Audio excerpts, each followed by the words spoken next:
gentlemen. Well, we're back. We're back again.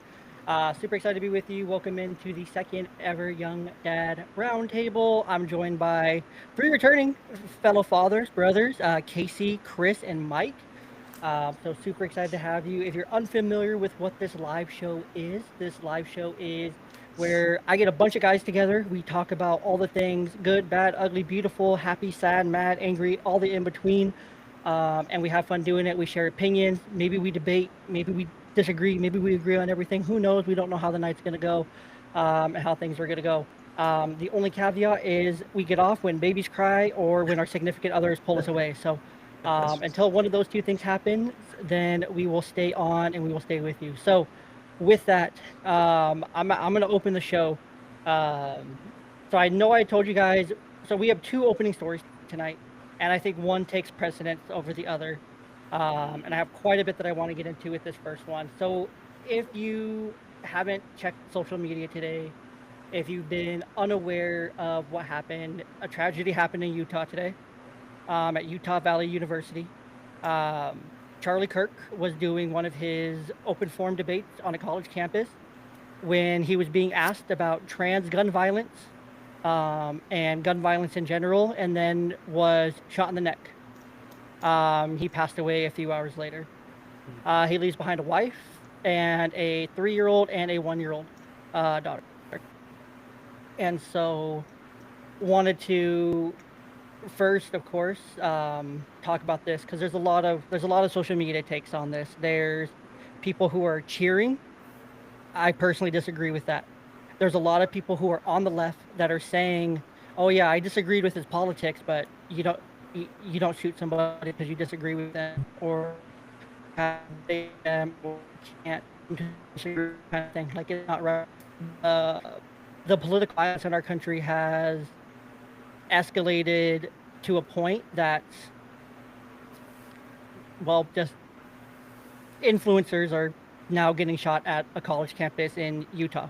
So it's terrible what happened, and it's sad. There's two sides of this, right? There's a side, and I'm just giving this as preface, and then I'll kick to you guys. But there's the one side that says this was politically charged, left versus right, and there's also the side that it's good versus evil, um, because Charlie Kirk was a very devout, very open Christian.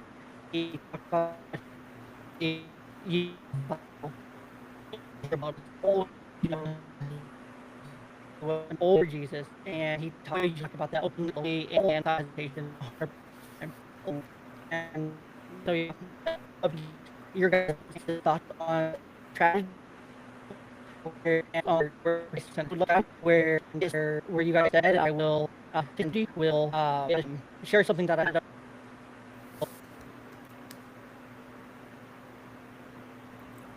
Okay, hello? Yeah, Chris, could you yeah. hear him just now? It sounded like it was breaking up some, but I could hear him. Can you hear me good? I can hear Yes, I can hear you, Chris. I can hear Okay, you yeah, I well, think but it's just Jay's. yeah, I But don't no, It's Jay, just I can me. still It's just hear the him. host. It's I just couldn't me. make it out, but It's just me. I I do. was saying I'm gonna kick to you guys to share your thoughts on this, Okay, I and could. then after that I have a bit of a poem that I'm gonna share. All Good. right, Okay, I get. Can I go first then? please. Sure.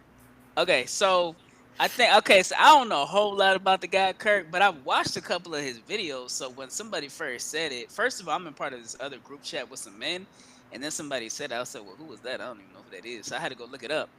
And then when I saw, I said, "Oh, I've seen this guy before." I just didn't know his name. And then I saw the video where he got like hit in the neck, shot in the neck. So when he was leaning to the side, I was just like, I don't know if he made it, but I don't really know. I'm not no doctor. So then I seen him leaning. I was like, all right. So then I checked out his content, but I've seen his stuff. I mean, it's really sad. I wouldn't say I agree or disagree. A lot of stuff that he said makes a lot of sense. He's bringing in biblical stuff and Bible stuff. I do think at times he can be a little bit too radical, and that's the thing I've always kind of saw. Is like at some points, you kind of tone it down quite a bit there.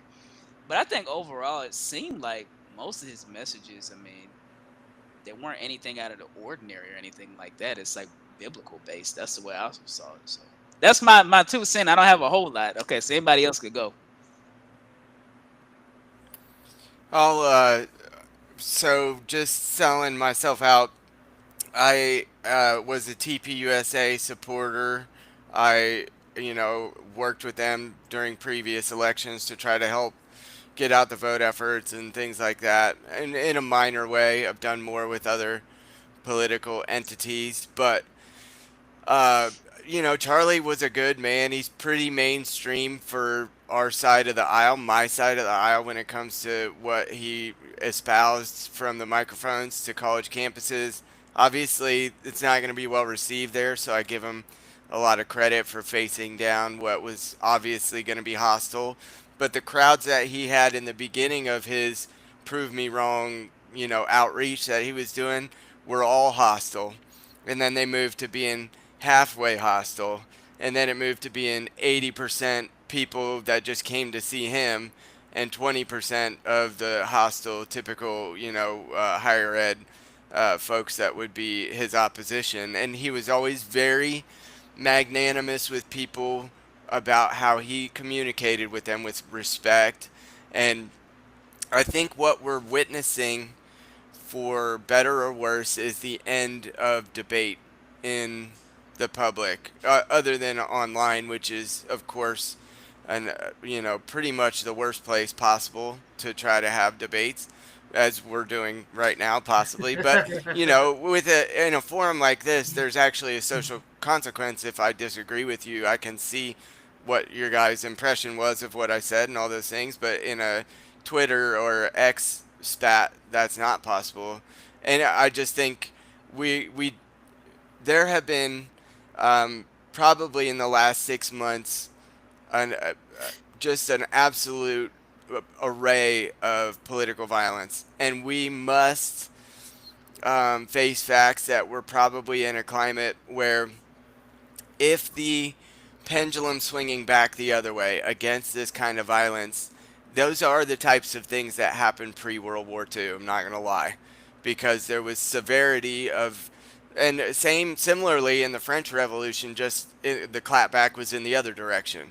So when it really only takes a radical 1 to 2% to move, the pendulum or the reaction to the violence in a really terrible direction. And I said this when Trump was elected, especially after he was an attempt was made on his life, that the left needs to be extremely careful about their response to this, because if violence, when they get backed into a corner just like a wild cat, the first move that they seem to pull from is violence. And I don't think that I'm out of the box saying that, based on what we've seen over the last 6 months. And I do think they should be exceedingly careful, because I don't want to see government tyranny and overreach based on political violence. I don't want to see, certain segments of the population being overly targeted. But to be frank, as a card carrying member of conservatism and faith based, in my political views, I have been the target also of political, at least minor political persecution during the time of COVID and beyond, where churches were not allowed to be open. And I consider that to be about as radical as it gets. I do not want to see the pendulum swing in a direction where that's used against the people that I view as my political rivals. I was a card carrying liberal up until about 10 years ago, and the radicalism is just something I cannot get with. And since I became a believer 19 years ago, uh, that is what drives me politically. First and foremost, is I just believe in the truth, and I think that a gentleman like Charlie Kirk is the kind of truth seeker that is going extinct.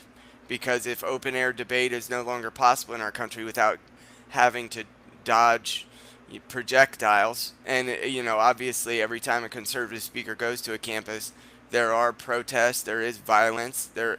And maybe I have a bias because I see these things, but Molotov cocktails at Michael Knowles, security issues when Ben Shapiro goes to speak somewhere, obviously the president being shot at.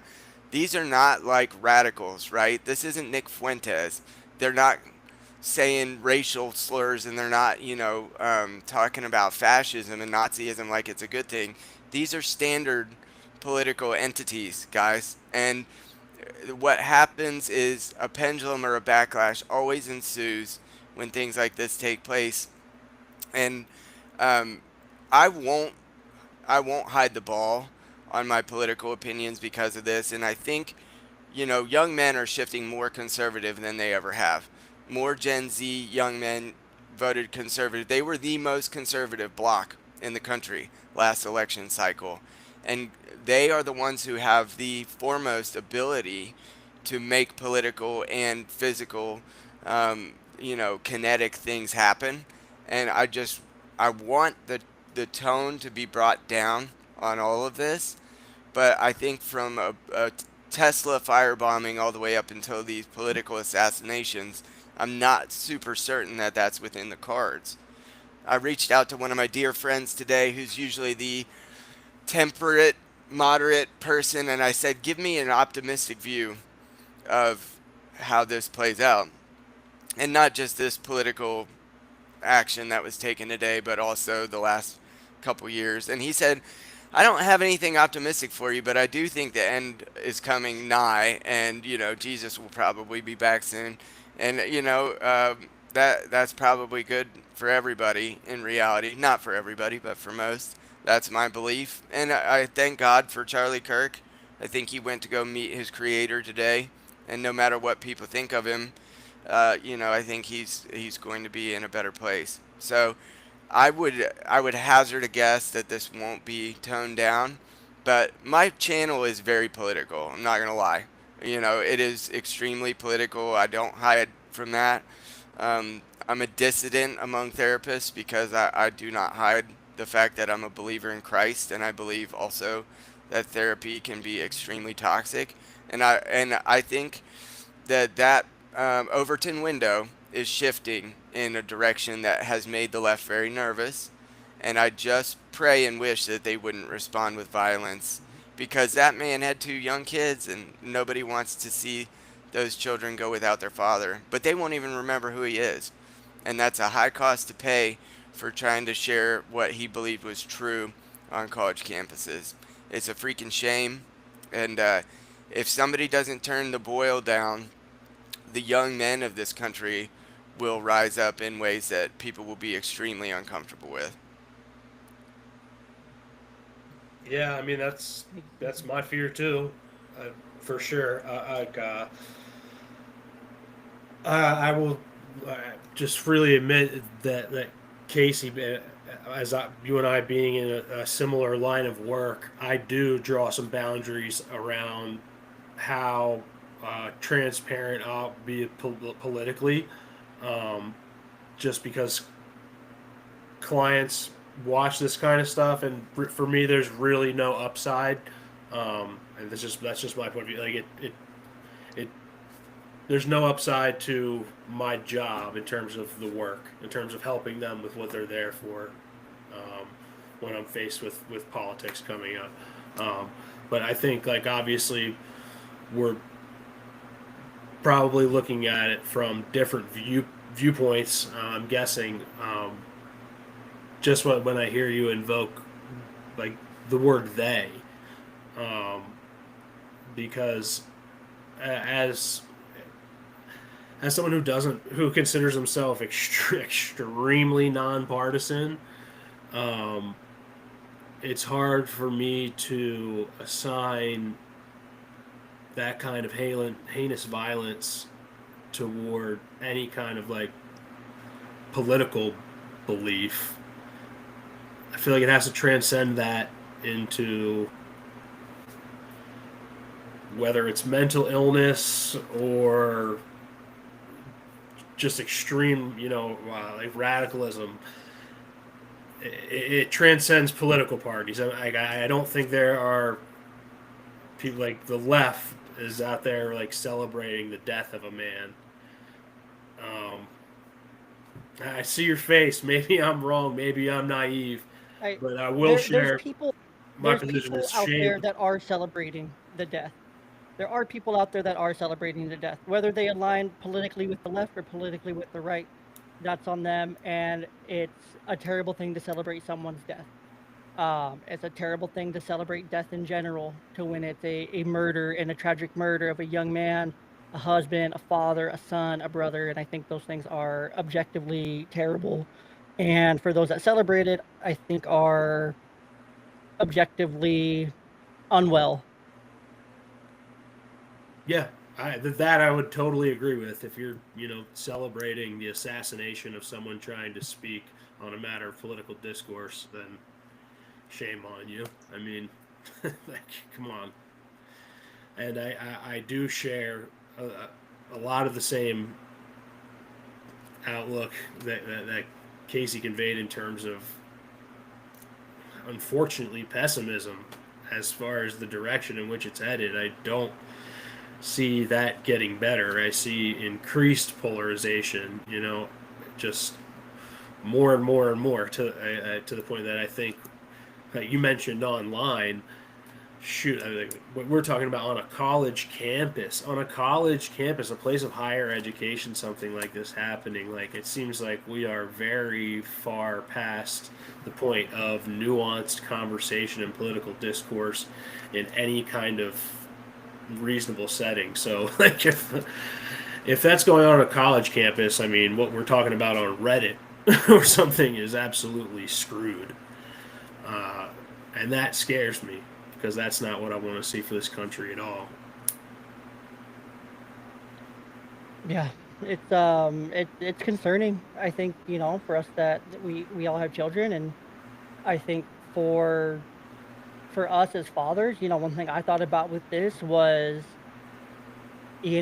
are our children now in a world to where if they express their political or religious beliefs, they can be murdered for that. As just cutting it clear and dry. Like, is that the world that we're now in? Like, as of today, I feel like that's the world we just entered, to where on a college campus in Utah, so Utah, a very conservative state by definition, very religious by definition. He was at Utah Valley University, which I think is south of Provo. Mm-hmm. If I remember my geographics right, UVU, which is very, very Mormon and very, very, very conservative. This happened there. A conservative influencer, a Christian, was shot in broad daylight in the neck at this event of his that he's done plenty of. He's done them in blue states. He's done them in Minnesota, Chicago, Washington, California, Oregon, New York, right? He's done them in these deep blue states at these deep blue universities. And the threat of violence, I'm sure, was there, but the acting on it had it happen.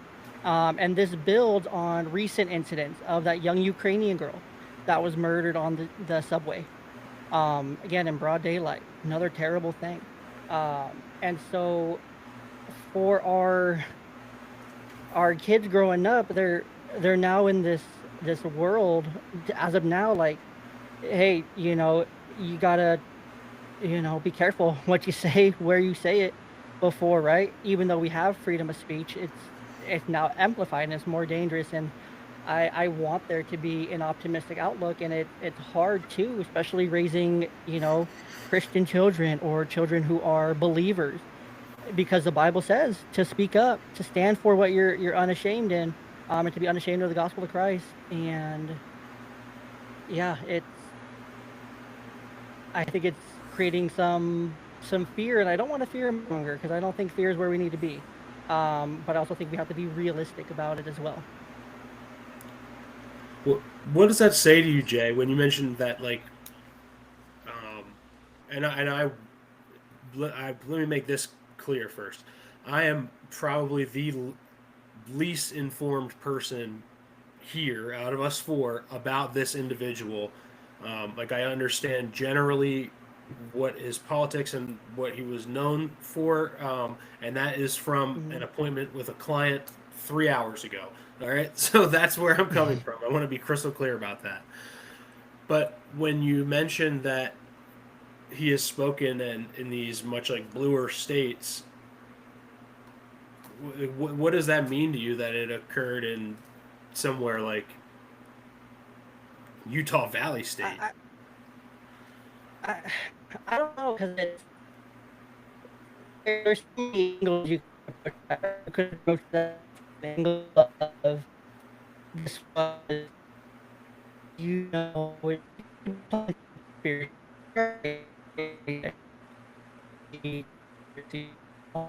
like there's everything that he I lost him. have to no I lost again. I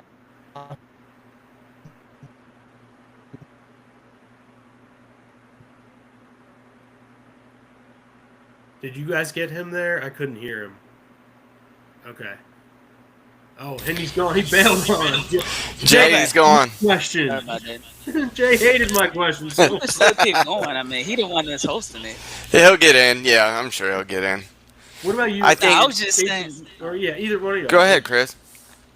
Oh, I was just saying, like, what I had seen the guy. I really don't. I seen some of his stuff. I just thought it was interesting. I never really had a point of view. It was like he was just. I think one time I saw something with a Muslim and then a Christian. I said, "Oh, okay, this is interesting." I scrolled down, look at some more and stuff. I just thought he was like extremely radical. That's my only thing. It's like sometimes I think he need to tone it down, but like I always say, I tell people all the time, I don't tell people what to do. I personally wouldn't be in public doing something like that. So I think he maybe was trying to make certain points, but sometimes he can rub people the wrong way. That's just the way I saw it. And that's why I said like I didn't know the guy's name, but I saw a lot of videos of him. So like I don't want to say I'm trying to see the best way to say because I don't want to sound rude. Like I wasn't necessarily surprised that somebody shot him because of the way he did things, and I was just kind of like, it's not. I don't think anybody should die. That's my personal thing. I don't think anybody should die, but I'm not necessarily surprised at the same time. You understand what I'm saying? I think, but I don't know what you mean. Like when you say he was doing things in public that you wouldn't necessarily do. I'm not familiar enough to know what you mean. Yeah, what I mean by that is like I would probably tell people like one on one my point of view is, but I wouldn't like hold a big event or anything like that. That's just me personally. Like if Okay. people ask for my opinion or it's like with one on one and talking and stuff like that, because sometimes people have different points of views and backgrounds and stuff. That's just my personal thing. I got But you. like I said, it seemed like overall maybe the message could have came across the wrong way. But I think the message was intended to be good from what I seen. But again, like I said, I never really followed the guy like that. I just scrolled down and seen it. And I just didn't know the guy's name. But I saw him many, many times though. So that's just my 2 cents.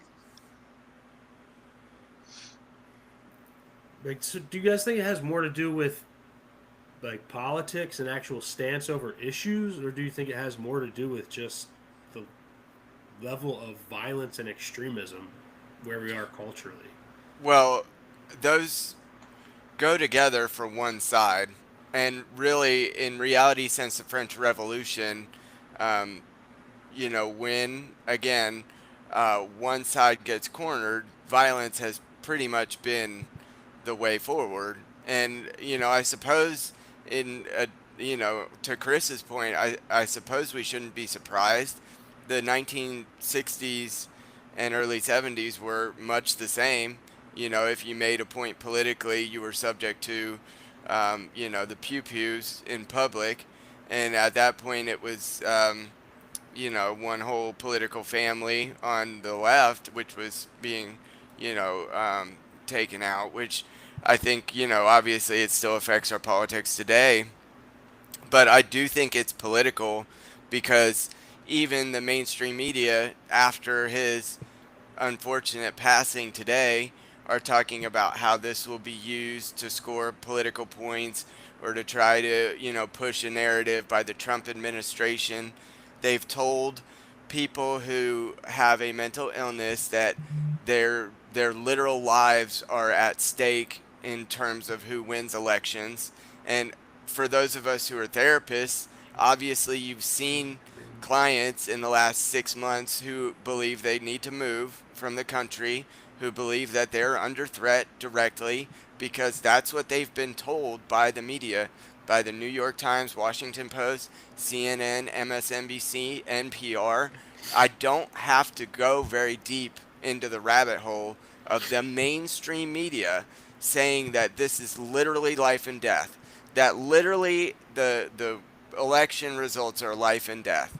And when you tell people that long enough and you lock them in their homes during COVID, and then you take away some of their civil liberties, and then the price of everything goes up, of course, and as we've seen since the last generation, digital natives have twice as much anxiety and depression as any other generation that's been measured. And then we place everyone on psychotropic drugs to try to solve the problem. We decline in religiosity and belief in God, and then you tell people again that their life is in danger if their political affiliate doesn't get into office. So no, we shouldn't be surprised, but also we should not in any way condone, support, and I'm not willing to accept that this is just the temperature now. But I would again, we want to be faithful to the fact that Christ and God can be the author of. Really, I think a revival is the way out and the way through. Is that if there is a revival of faith, which there is also among the youngest generation, similarly with their attendance towards one political party, young men have gone back to church and liturgical traditional churches at a higher rate than they ever have, ever, that since it's been measured in America. So the resurgence of faith, and when young men lead, usually a society will follow, whether they age into it or whether they lead their young ladies, bride, families into it. When a dad leads the family in faith, the family converts. And so my prayer is that we really have a revival. And I honestly I don't have any I don't have any misgivings that there won't be a large push against it and that there won't be a large percentage of people who will never. But when the church becomes persecuted, as which I think this was a political and also a persecutory act that happened today, every time that the church has been persecuted throughout history, it's like a boot that's trying to stamp out in a dusty shop, and you just see the particles go all throughout. And when he attempted to stamp out whatever was underneath, it just spreads and proliferates throughout the entirety of a culture because the church looks better and more attractive when they are the revolutionaries, when they are the dissidents, when they are being persecuted.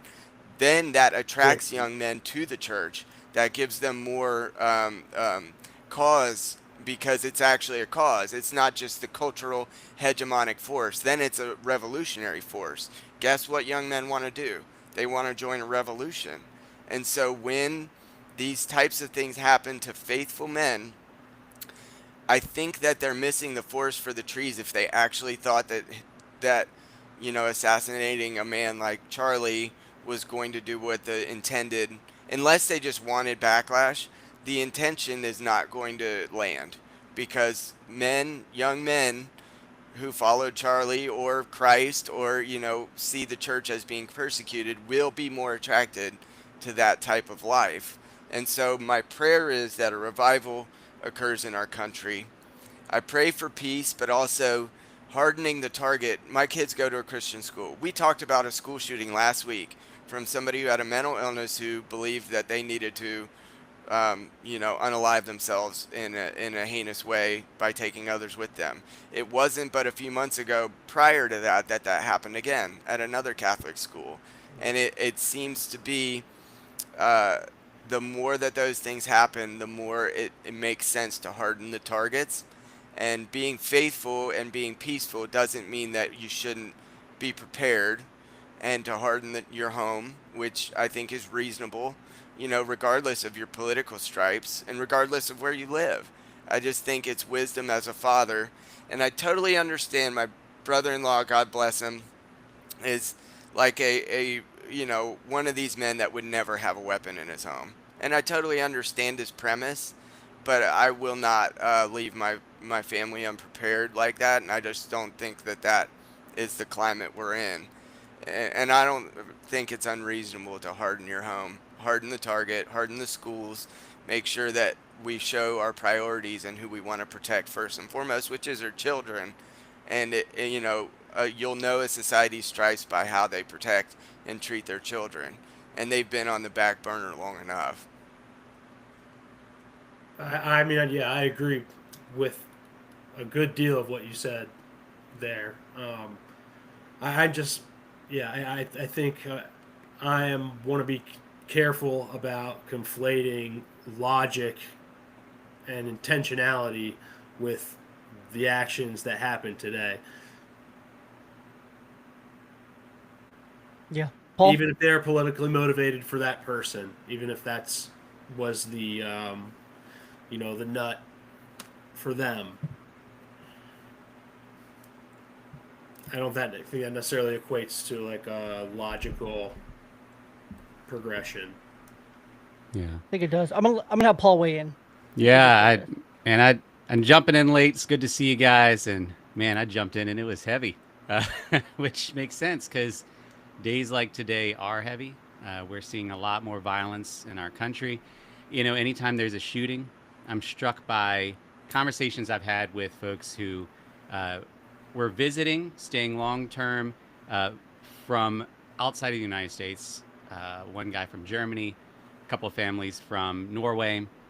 And I was always struck by how struck they were by the gun violence in America. And because both of them were like, wow, like our police officers aren't even carrying guns around. This is strange. And it was striking to me because I grew up in the country. So my stepdad had a gun cabinet. I mean, hearing gunshots was a regular thing. What's interesting is, Casey, you were talking about knowing someone who wouldn't have a gun in their home, and I'm actually one of those guys. I just, for various reasons, I don't. And actually, I would probably be someone that somebody would say, well, you're a fool then because of where you live, because literally today there's gunshots ringing out half a block from my house. I mean, the community I live in, it is not uncommon for there to be gunshots. And it's such a hard topic because it's incredibly divisive in our nation for many, many reasons. But I think the big piece, and, we're a group of men who have been talking about God. I'm struck by how effectively the enemy can bring division. So we look at something like today. Here's the one thing I know about today. There's a whole lot we don't know. There's a whole lot we don't know, right? Like I've heard that they have a possible suspect, but we don't know the motives, this, that. But what we do know is that there's a whole lot of speculation from across the political spectrum, from across faith spectrums, because when we hit moments like this, one, we have this natural desire to understand what happened. There's a safety element. Like there's this desire to not be in the dark. There's this fear element. But what's also happening in our nation right now is a lean into the divisiveness because we've fallen into this sides mentality. And that's something, man, anytime there's something that has this political bent to it, I am just struck by, I'll read, there's this passage that a friend of mine, Boyd, loves to quote. And it's from Joshua 5. And starting in verse 13, it says, now when Joshua was near Jericho, he looked up and saw a man standing in front of him with a drawn sword in his hand. Joshua went up to him and said, are you for us or for our enemies? Right, and that tends to be, I think I popped in earlier in case you were talking about debate. Like that tends to be where we fall with debates is like, well, is this person on my side or on the other side? We're very much side mentality. So he says, are you for us or for our enemies? Neither, he replied. But as commander of the army of the Lord, I have now come. And my friend Boyd loves that passage because that's not an appropriate answer. Like it's like, are you for this side or this side? It's got to be one of the two. And this angel of the Lord's like, no. Because he's not playing into this human nonsense that we get caught into. And what's hard is outside of the faith aspect, there are things happening. There are perspectives. There are systems that work and systems that don't. But man, what does it look like to be a man of God and understanding that sometimes this is God's position? He's looking at our human logic, our human approaches to things, and he's like, man, y'all are so caught up in the wrong weeds. Like you don't understand who I am in the midst of this. You don't understand that my ways are not your ways. My thoughts are not your thoughts. And the place where it breaks my heart the most within the church is when we allow like profound divisiveness and division. And again, we can get into the nitty gritty on that because like it's a hefty topic, but the body of Christ is constantly amputating its limbs, and if we can't figure that out in the smaller areas, the day-to-day areas, then when something big like today happens, we're not going to be geared up. We're already going to be poised, And so, man, I just my heart breaks for the church, but also at the same time, we're talking about political violence. I mean, we brought up a man, Jesus, who was a victim of political violence, right? Like part of human nature throughout human history has been stuff like that. And yeah, today it looks different. We've got automatic weapons. They didn't have that back then. But man, oh man, human nature has this bend sometimes to either extreme self-preservation or extreme evil or these things that can lead to these moments. And the body of Christ is invited to be in but not of the world, to operate in a different way, to understand human logic, but to be operating from a logic that is actually beyond our comprehension. And we can't do that on our own. We need God. And we can't do that on our own. We need the body. But we've got some work to do to figure out how to live in that today. And as young dads, what are we communicating to our kids and who they need to be in this world? Not just from a preservation position, but what does it mean to be a follower of Christ, a follower of God, when we have no idea what the world's going to look like for them in 10, 15, 20 years? Yeah, C.S. Lewis, I believe, or it may have been Tolkien, said that we shouldn't discourage children from believing that they need to be dragon slayers and to believe in dragons in the first place. And when part of the inculcation of those stories into the lives of children in the beginning is so that they would be prepared to, as Joshua 1 says, be strong and very courageous. God calls his people to do that 3 or 4 times in that first chapter, and it wasn't to go and use anything but kinetic means to overtake the Holy Land, to overtake the Promised Land. And while I'm not calling for any of that, and I don't wish that upon our country, the use of political power by the church is historically the norm. It's not an aberration of our modern era. Actually, the aberration is that it's not being used politically. And granted, it is when people like Charlie Kirk go speak and they share their faith in the public forum, and they also own a PAC, community for building the financial systems of the elections. Of course, that is sort of the church acting on a super PAC.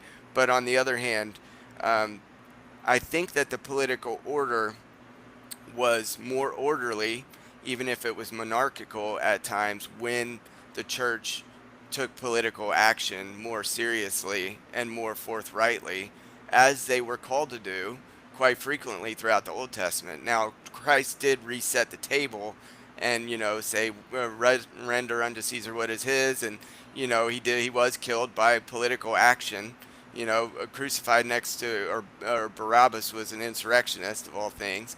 So, we do see that he sort of rewrites the systems in that. But also, the church can provide for a better order among some of these things, but we've been very hesitant to use faith-oriented machinations in our politics. And I'm just not sure that that's the way forward.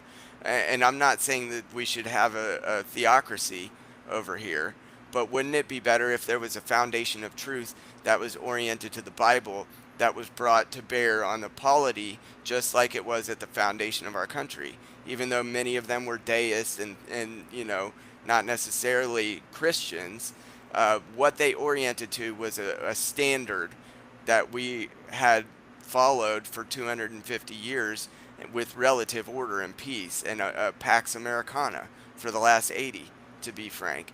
And, you know, the only time that we started to lose it was when the church took a step back from political order. Chris, go ahead.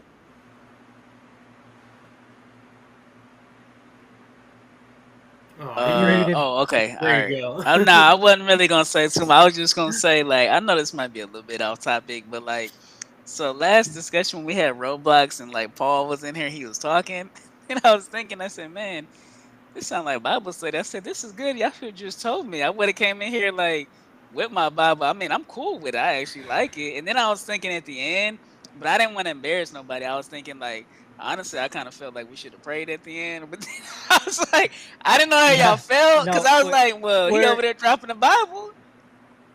Wherever Paul is turns into a Bible study very quickly. Same with Casey as well. Those two men, they know their word very, very well. So I do compliment that on that. But I do want to close this up. Any other thoughts from Paul, Casey, Mike, Chris? Any other thoughts on this, or I'm gonna wrap this topic up for us. Yeah, I would just say, you know, in light of everything that we've thrown out there, I think another thing, actually, the thing that I said was clear to me, I think is clear in general. There's a whole lot we don't know.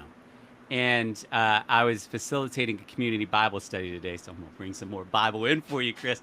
And we were talking, it's interesting that we were talking about Ruth, but somehow the topic got into sin and understanding what sin was, and this, that, and the other. And by the end, we had spent some time looking at the Apostle Paul's passage. And the Apostle Paul, he knew Scripture. I mean, he knew the scrolls. He said he was a Pharisee of Pharisee and a Hebrew of Hebrews and unto the law blameless. And then he says, I don't understand what I do, because what I want to do, I don't do. And what I hate to do, I do. And this idea that this guy who had been knocked off his feet by Jesus, who was like, we would look at him and say, oh man, he's like the missionary of missionaries. Oh, he's saying, I don't understand because I keep on doing the stuff that I hate. And then he gets into Romans 8. So that was 7, I think. And then he gets into 8. And what he indicates is what our hope is in addition to Jesus, is the Spirit. Jesus talked about sending this helper who will teach you all things. And I named that to say, the older I get, the more I realize we just don't get it. Like collectively, we've been fighting and we're just getting worse and worse. Like our ability to work together as a country seems to be like we're failing. We're failing so bad at it. And human history has been filled with that. And we have been given these brains that can think by God. It's great. It's amazing. But my favorite lifelong passage is Proverbs 3, 5, and 6. Trust in the Lord with all your heart and lean not on your own understanding. In all your ways submit to him and he will set your path straight, which means he's given us understanding. He's inviting us to use it, but it's the leaning on it that becomes our problem. And so that's my hope is like moving forward. I don't know that we are going to be able to, one, figure it out. And then even if we could figure it out, agree on it. But man, what we see in Acts is a body of people who had every reason to not be on the same team. And somehow they were. Somehow they became this family that said, you know what? This is my house, but I'm going to get rid of my house for your sake.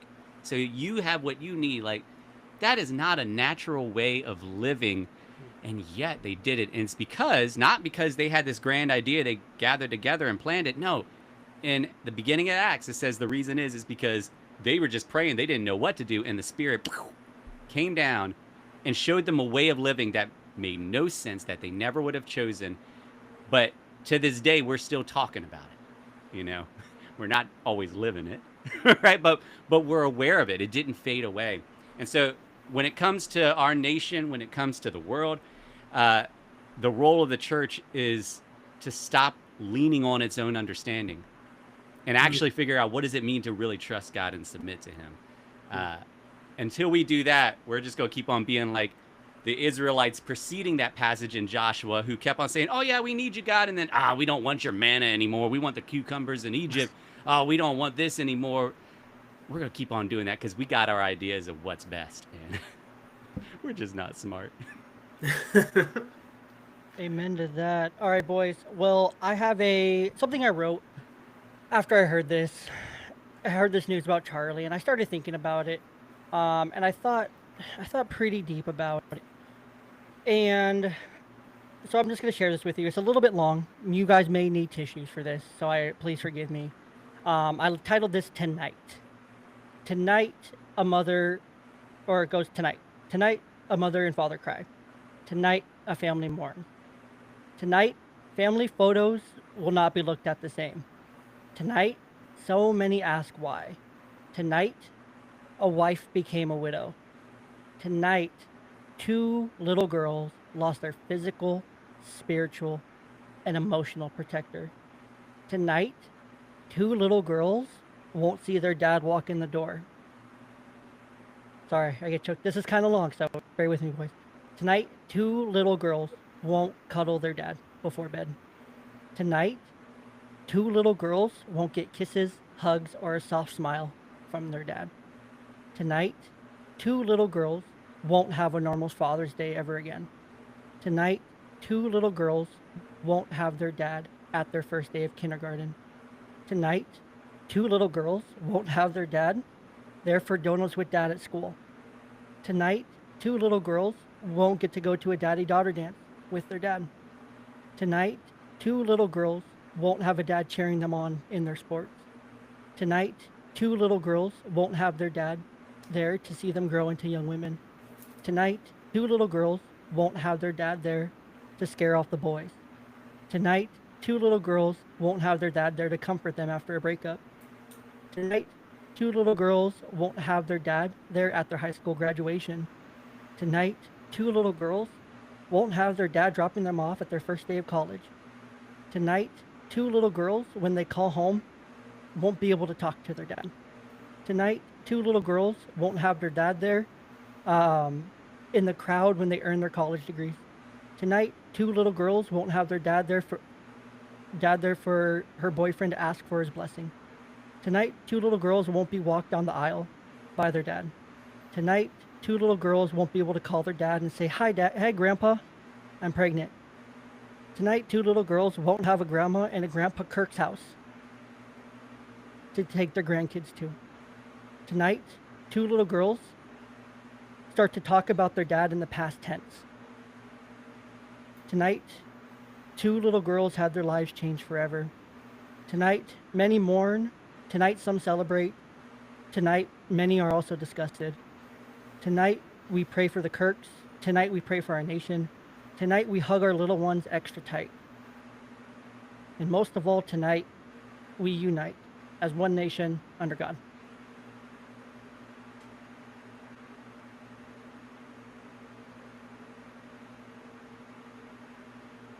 Go ahead, Chris. I wrote that without AI, by the way. That was all off the dome and from the heart.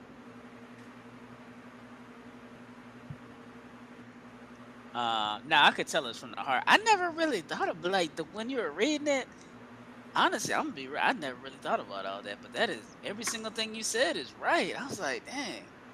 I think sometimes really that poem made me think, and I'm not trying to be selfish. That's not what I'm doing. I'm like, sometimes I think as fathers, we do need to slow down and just enjoy the moments with our kids. So I'm actually speaking to myself, but I'm actually speaking as a whole too.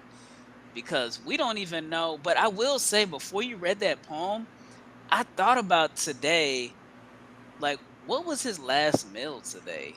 Or like, what did he tell his kids? Now, that is something I thought about before you read that.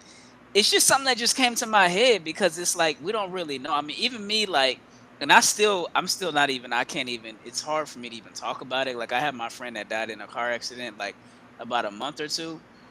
And like, I talked about it a little bit, but I can't even, it's hard for me to even bring the terms to even talk about her because it really, really bothered me. And like, still, I talk to myself about it, but I won't talk to anybody else about it because it really, really bothered me a lot. So that's just my 2 cents. I'm not trying to be all about me, but I am thinking about like, man, I never thought about that deep. But it's like, what did he tell his kids before he left? We don't even know. Did he give him a hug, or did he just rush off on a plane and just say, "I gotta go"? So we don't know. Yeah, I hear you. And so I'm gonna move on. I'll let you guys wipe your tears from that, and move us on. So I'm gonna turn down the temperature a bit this week and bring some lighthearted fun into the conversation. So, if you've been on social media or you follow baseball, the MLB at all, you probably have heard of Phillies Karen, the Phillies Karen.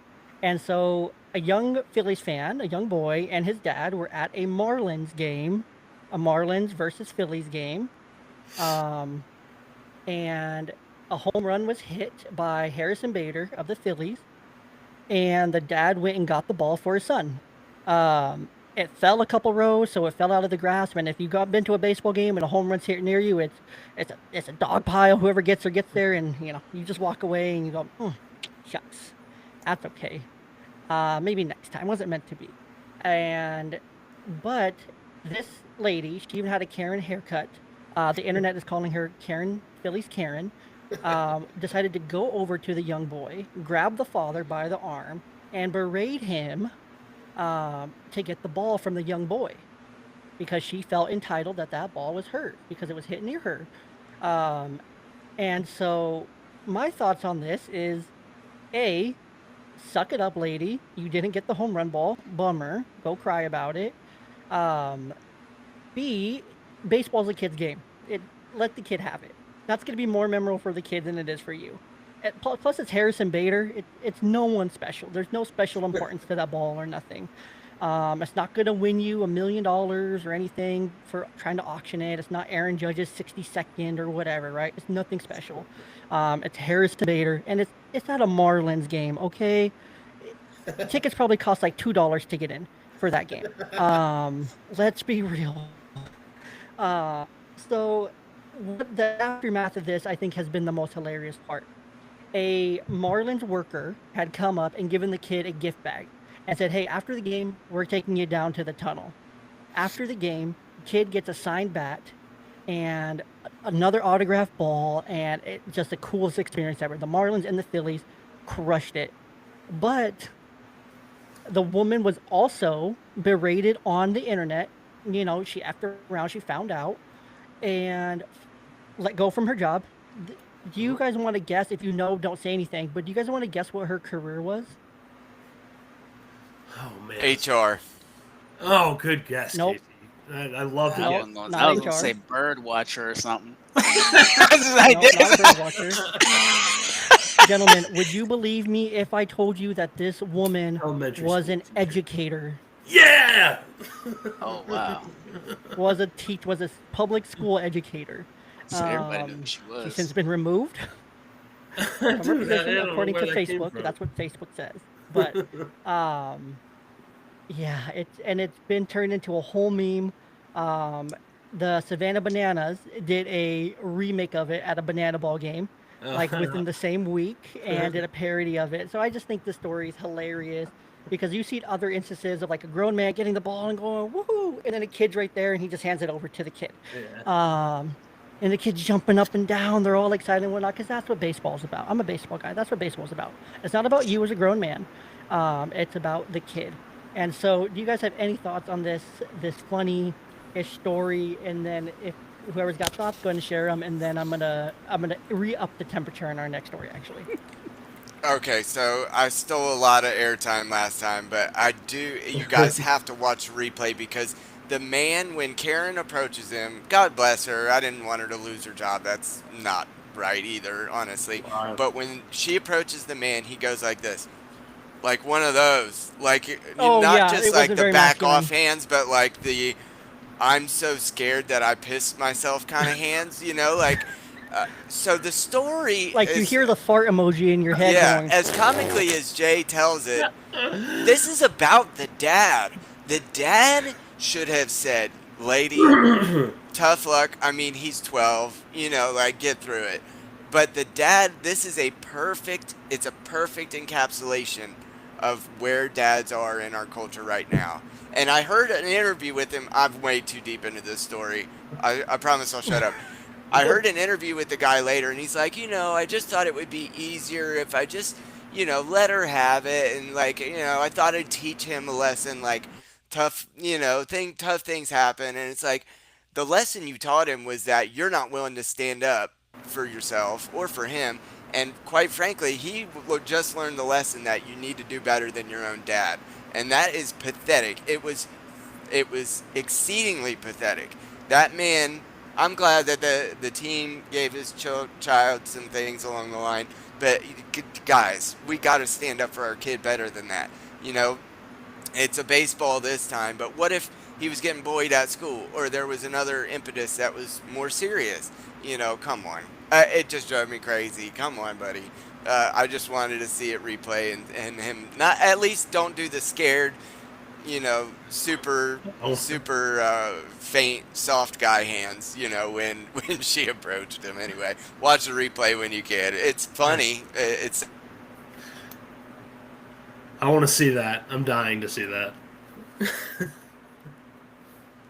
I think it's interesting that we're in a time now where more than ever in all of human history, every moment can be captured and accessible throughout the world. So what's wild for me about this is my first thought when I saw that was, man, again? Because we had just had a story about a CEO at the US Open snatching a hat from a kid. and here's what's really hard about all this is this stuff explodes like wildfire, but it explodes for various reasons. Some people want to capture the moment and show what happened. Other people want to capitalize on it, and other people want to spin it for their own gain. And so suddenly you realize, I don't know what's actually true anymore, because I was trying to look up the US Open thing, and I was remembering what I had read his response was, and I found an article that was like the complete opposite, right? I found one thing that said, he was like, well, that's just the name of the game. You got to reach in and get what you want. And then I found something else that was like, he actually was like, you know what? I hurt the kid and I'm so sorry, right? Like, and so it really, it speaks to this idea of, I don't know how I want to word this, but it's like, we always need to be prepared to be wise and authentic in who we are, because you never know when a camera is going. And that counters how we act as humans sometimes, because we had this default response of, if I can get away with it, or if nobody knows, but that's just not the reality anymore, because you could have 20 different cell phone angles, and then you're at the will of interpretation. And man, oh man, can people be ruthless. But I agree with you, Casey. Like, when this stuff gets to the point of job loss, sometimes it's warranted. Sometimes it goes too far.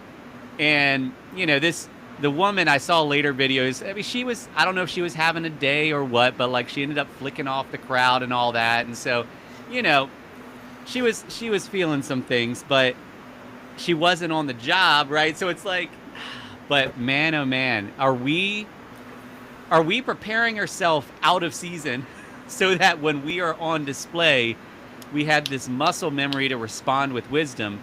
Or are we just kind of hoping we'll get it right in the moment? Because if you're the latter, you better hope you get lucky. So I just quickly, while Casey was cracking me up when he was describing it, and kind of reenacting that, and yeah, some of the pictures were awesome. That guy's hand. Sometimes you need that reset. Oh, great description. The care cut, I couldn't have imagined a more aggressive Karen cut. It was awesome. So that just, Mike, are you okay if I play it real quick? Yeah, go for it. It just killed me. Okay, man. I'm gonna play it. I have it pulled up. Share it on the screen real quick. 1 second. I was on mute. I was trying to get you before you dove in there. And Bader just unloads on this one, deep left field, and that one is gone as Bader goes back to back with Brandon. What a long home run to left for Harrison Bader. It's his 15th of the year. and his third since joining the Phillies. It's 5-1. Oh, she grabs him, dude. Dude. Okay. Okay, Mike, go ahead and continue. That was just the clip. I just wanted to show it for context. So we could all enjoy that. I'm glad you did. It was funny. Yeah, Casey's reenactment was perfect. It was awesome. Yeah, I really the most, I guess, substantial part of like any kind of reaction I'd have to that would be like to what Paul said, and that was like being prepared for that moment, and really like there is, for me at least, one of the biggest lessons I've learned in life is there is no way to prepare yourself for like any given moment at any given time. So practicing being yourself and being authentic all the time and just showing up as yourself makes life a hell of a lot easier. Because you're just going to be you. You don't have to worry about like what camera's on you and how you're going to react. Yeah, and it goes to what are the foundations that you're building things off of? Because I think you're right. Like, you can't plan for every situation. That's impossible. There are a million possible situations. But if you have foundations for what drives you, so again, if like my foundation is to love God and love others, then that's going to equip me in any situation, because then I can say, well, what does it look like to love God and love others in this? And I think that's our problem, is we don't always actually have foundational values. I mean, this is the Pharisees' problem, is they had all the rules, but you know, you could have all the rules, and that's not going to help you if you don't have a good foundation set for why you're following those. And man, because yeah, you can't predict something like that. And there's a lot of hard situations in that, like what does it look like for a man to engage with a woman in that space? You know, what does it look like to set an example for your son? What does it look like when you know you're on camera? What does it look like when it's just a ball? Like, all of these are different factors in the one moment, and you don't have time to say, well, hold on, let me work through all this. So that's a question we got to ask ourselves, is because I'm gonna correct what I said. I said we don't always have foundations. I think we do. I think we always do have foundations. The problem is when we don't know what our foundations are. And if you know your foundation is stone and solid, boom, good. But if you've got a foundation, it's just sand. Like, so are we cognizant of what drives our decisions, what drives our choices, what drives our values? Because if we aren't, then in the moment is not a good time to find out. That nails it for me. I mean, that's my approach professionally. That's my approach personally. Is I always start with the values, because from there we can discern, okay, we can look at actions and say, how much does this align with values, or how little does this align with values? And the more practiced you are, the more your brain is used to acting on what are your core values, the less you are thinking about what your action is, or how how that action might be perceived, or how you might have to change an action given a certain set of circumstances or scenario. And I not to make this, I know this is fun and not to make it like a huge issue, but yeah, I struggled with that a lot of my life. So that has been a major insight for me, is just to practice life by my values, and that basically like a trust the process kind of philosophy. Yeah. Love it. Casey, can you hit us with that replay one more time of your impression of that? There it is. Perfect. All right, guys. I do want to move us on to the next thing here. So it's September. For those of us that work in the mental health field, it is Suicide Prevention and Suicide Awareness Month nationally. And this month holds a very special place in my heart. During the month of September, about 6 years ago, I lost my younger brother to an overdose. So September holds a very, very special place in my heart. um, for this month. And so I wanted to talk about what the month is, what um, suicide prevention, and just talk about it and have a conversation about it today because I think it's so important. So I wanted to add in a couple things here to give us context before we jump in.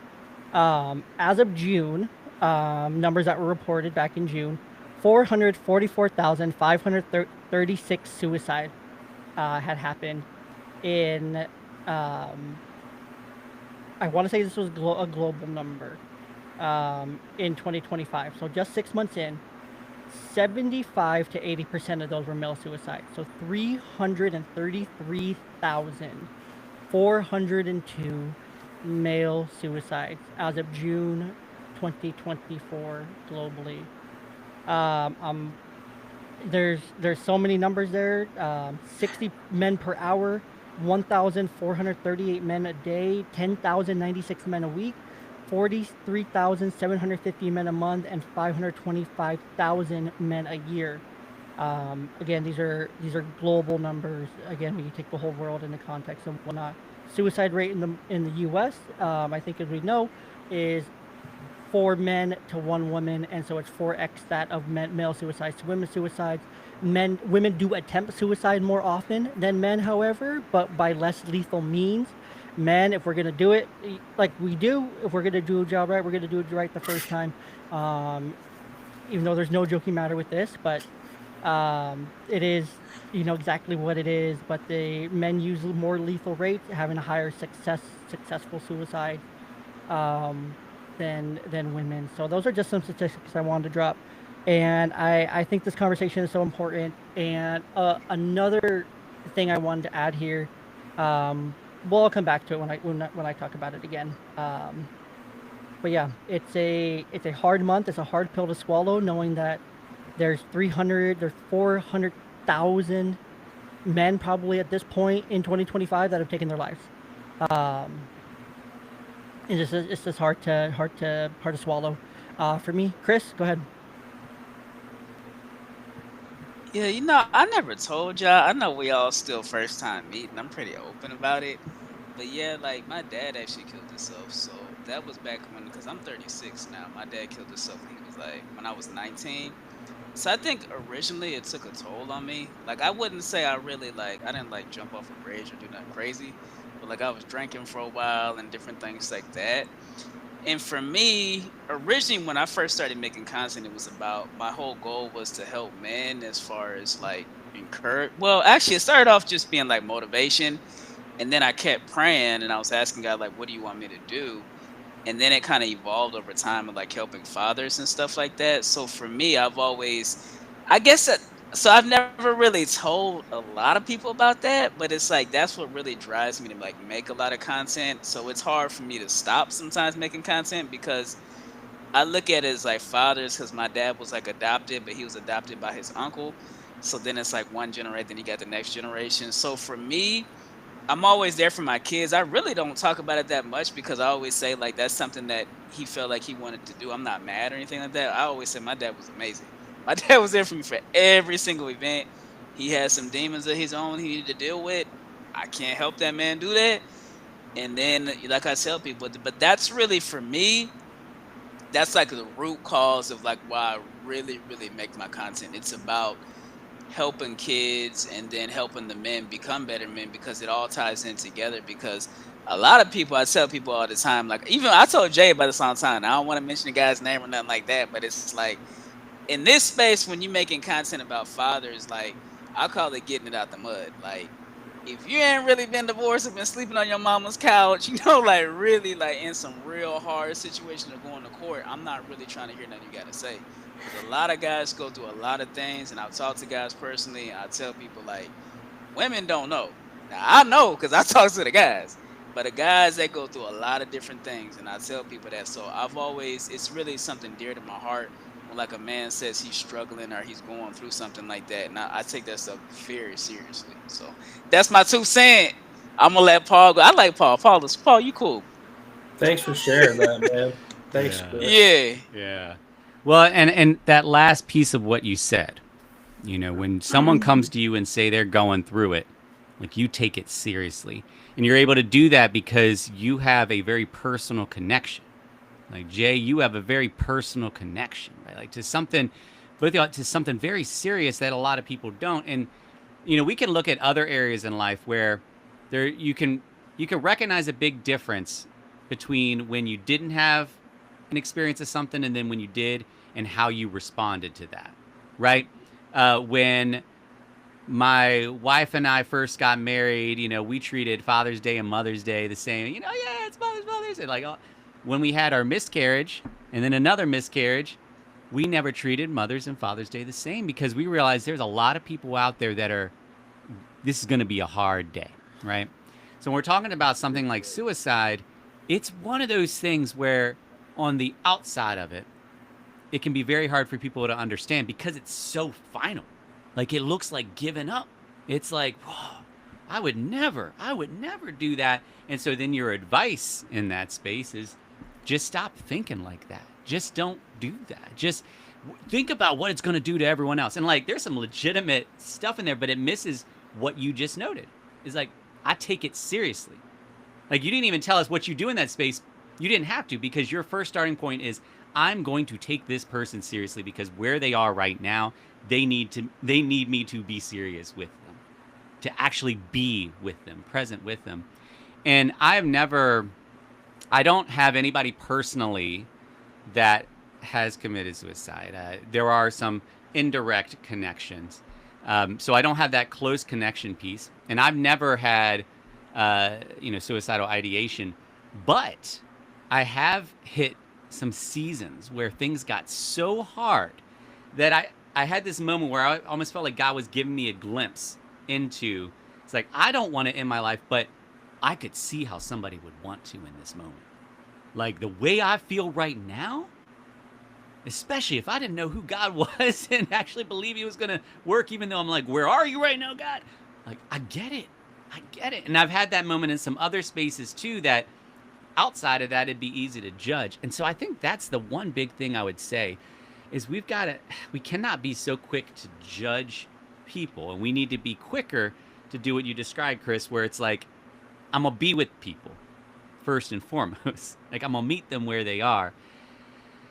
Because man, this stuff, like it goes deeper than we realize, deeper than we understand. And like we talked about this last time, and Mike, you got into some of this last time. Like sometimes there's past stuff that weighs into this that people don't even know.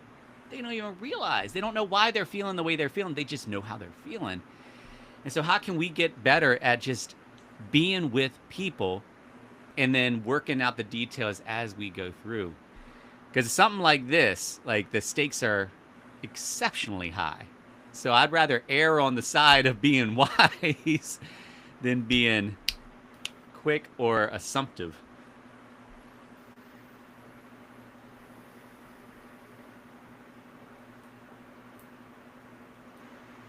Casey, Mike, I would love for you guys to speak to this topic of male suicide, not only personally, but also like clinically as well, with your experience and your expertise in all this. Whew. How you feeling, Casey? I can go. So I think that the numbers are actually really short-sighted because the overdose epidemic is 80-20 men, so it's 5-1. The rate of self-deletion at that is 5-1, and granted, some of those are accidental, and I do think that they've tried to classify them a little bit more rigorously. Of course, who would know? But there's at least probably another 40 to 50,000 per year that you could tack onto that as the result of the overdose epidemic.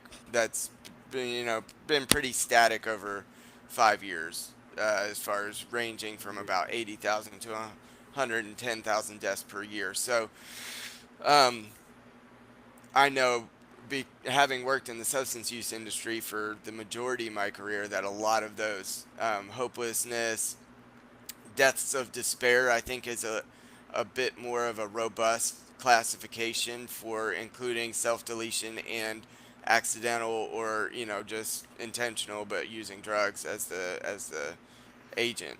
So I think that men are still adapting to the new um, norm when it comes to our work, our roles in the family, our roles in our household, and the deindustrialization of my region in the Midwest plays a huge part uh, due to labor jobs and things like that having essentially gone away in 30 years, and the high paying ones where you could raise a family definitely having gone away.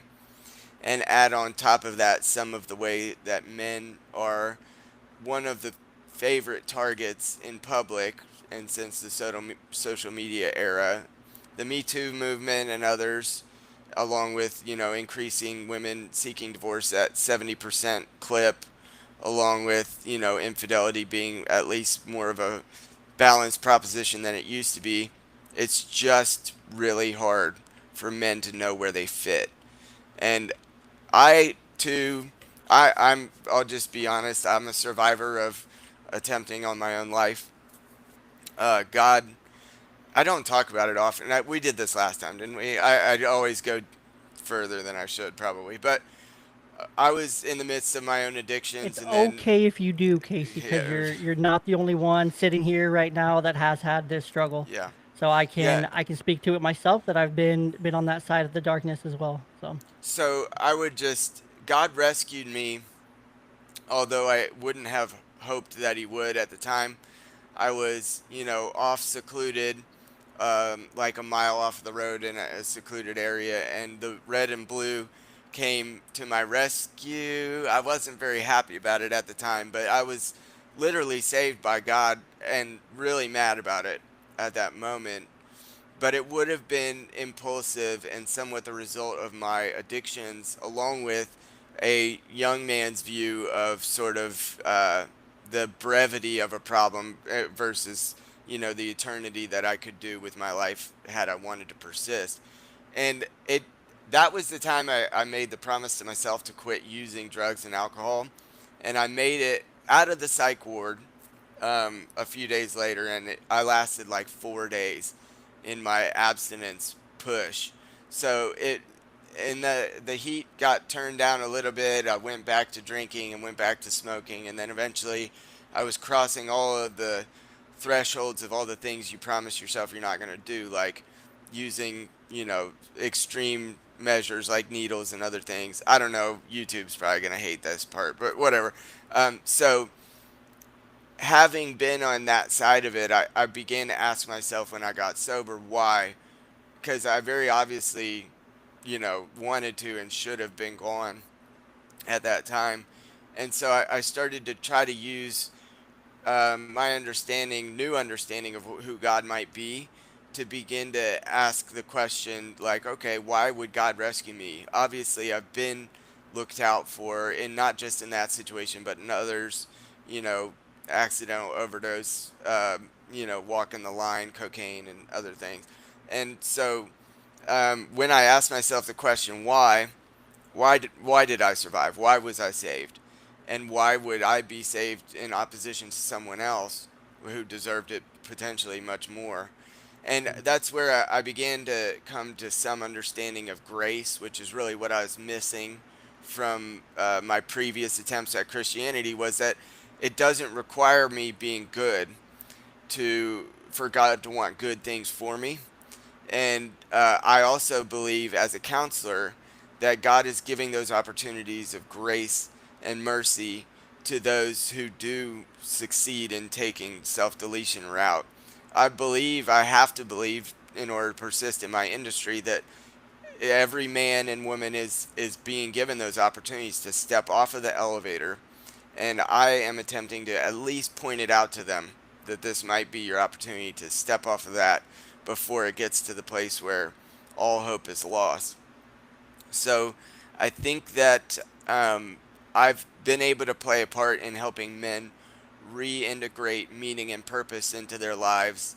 I believe that the biblical precedent is a foremost way to do it, but I also know that when I hold my child at night, or when I see the sunset, or when I'm sober minded in approach of those natural law, natural order, creation ways that God shows his hand, or that I just get the neurochemical reward. If you want to be Darwinian, I just get a neurochemical reward from seeing that particular sunset. Those are also ways that meaning and purpose are integrated into the lives of men. I think that we've lost several generations of men, or at least 10% of several generations of men, and we're still losing them today because of the hopelessness that persists. And so, my words online, while they may seem harsh, the premise of my channel, I don't try to be harsh. I actually try to be funny and nice. But some people might take it the wrong way. I guess I'm the Charlie Kirk of this stream. But hopefully, nice as I can be when telling the truth. But I also believe that the premise of my channel is to really encourage men, because I read Jordan Peterson's book, when I was in the midst of a marriage, a grenade that had been dropped in my marriage. And when I read his book, I thought to myself, this is pretty encouraging. Other men could use this, and even though I had been a counselor for quite a while before then, I realized that like there is a crisis among men, but it's a crisis of encouragement. Like we can run on one compliment for like 4.5 months. We can run on one affirmation for 5, 6 months. And I don't even need it to be like soft, weak need. I just want, I want my wife to respect me. I want to give her a good life. But, one hand on the shoulder or on the back of my neck I still can remember that for months and months afterwards, because it is so infrequent. And I don't need a lot. As per most men, I don't need a lot. I don't need the world to affirm me necessarily, but I do have concerns for a feelings-based generation that's coming into adulthood that has run largely on affirmation, Yeah. being digital natives, and then being devoid of it the 30% of men that fall categorically into the wrong area, they just get dumped on and blamed, and oftentimes, touted as being the worst in society, and in some ways hierarchical or patriarchal, and putting people, like oppressing people. Well, I don't know when that starts, but like I've never gotten to oppress anyone in my life. Not that I wanted to, but the man who goes to pick up your garbage at 4 in the morning is not looking to be an oppressive, maybe some of them, but most of them want society to run. And if you turn your lights on and the electricity works, you can thank a man for that. If you drive across a bridge and it's not crumbling to bits, if you see a beautiful cathedral, that is what happens when men get a little bit of flowers, verbally or otherwise. They are able to be and do their best. And I want that for men again. I want it so badly for them, because I see my children will grow up in this, right?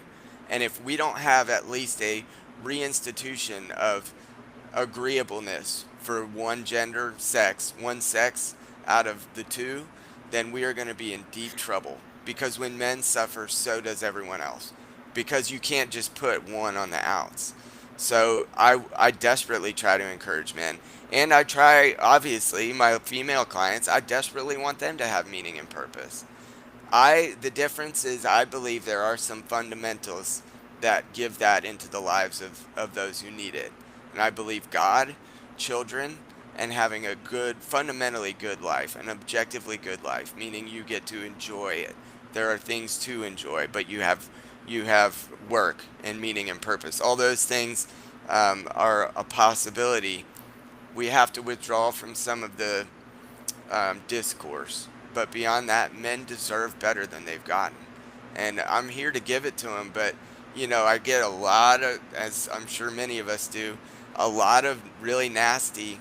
I mean, all I'm saying is like, men, be encouraged in one way or another. I'm saying that, and you wouldn't believe, even from other men, the amount of discouragement and wretched comments that you get. And of course, that's just a small sampling. But in any case, men deserve the opportunity to live.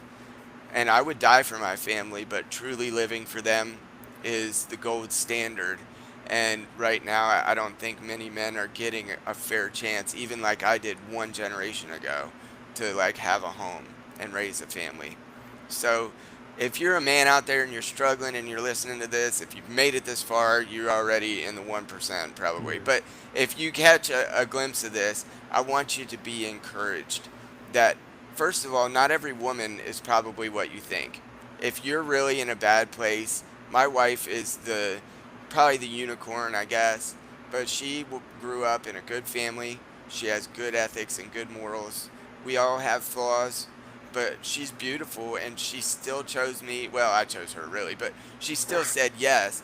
And it is possible to have a beautiful, chaste, wonderful wife who has an ethic that brings a lot to the table, as we talk about the table all the time nowadays, and is still willing to support you and back you and be loyal even when things go poorly. It is not impossible. So if that's what you're after, be encouraged. Take heart, young man. But more than that, if you get to bring a child into this world and if you get to make a difference in this world, that is worth persisting for. And this season will be over before you probably know it. And the more hard that it is now, the more your reward will be tomorrow if you make it through.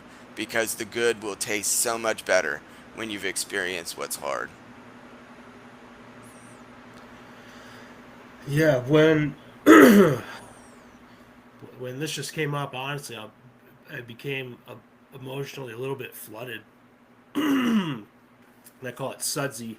I don't know, Casey, if you ever use that term, but like subjective units of distress or whatever, like that scale. Sometimes I ask clients like, all right, how sudsy are you? Like, you seem like you're at an 8. Like, do some math for me. Tell me where you are. Anyway, I became a little bit flooded. Because this is something that I do relate to personally, and had to give some thought to how I could or wanted to even respond to it. And part of it is because I see so much online. I mean, I'm engaged with so many messages about suicide awareness. About mental health awareness, and particularly this month, and even toward men's mental health.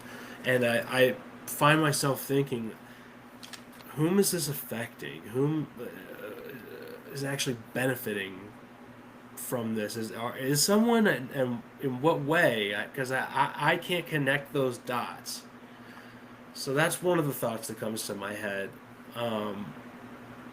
And the other is trying to draw some type of correlation, like to draw a common line about why this is so pervasive, regardless of the means, whether it is, by a classic attempt or it has to do with drugs, like Casey talked about, and as I relate to myself.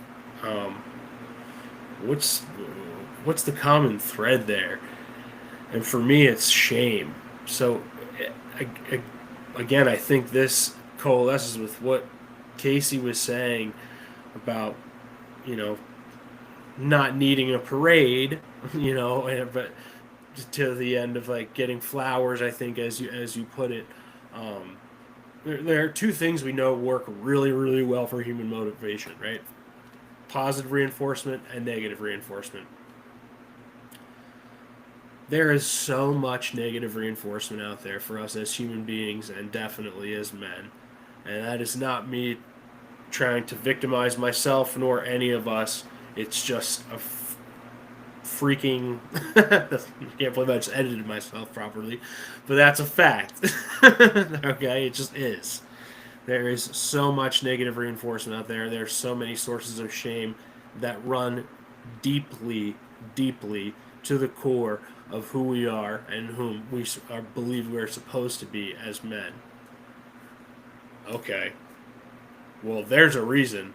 For people that can't understand the logic of self-deletion, to use that terminology, like, because it is something that's difficult to conceive for a normie or someone in a stable uh, state of mental health.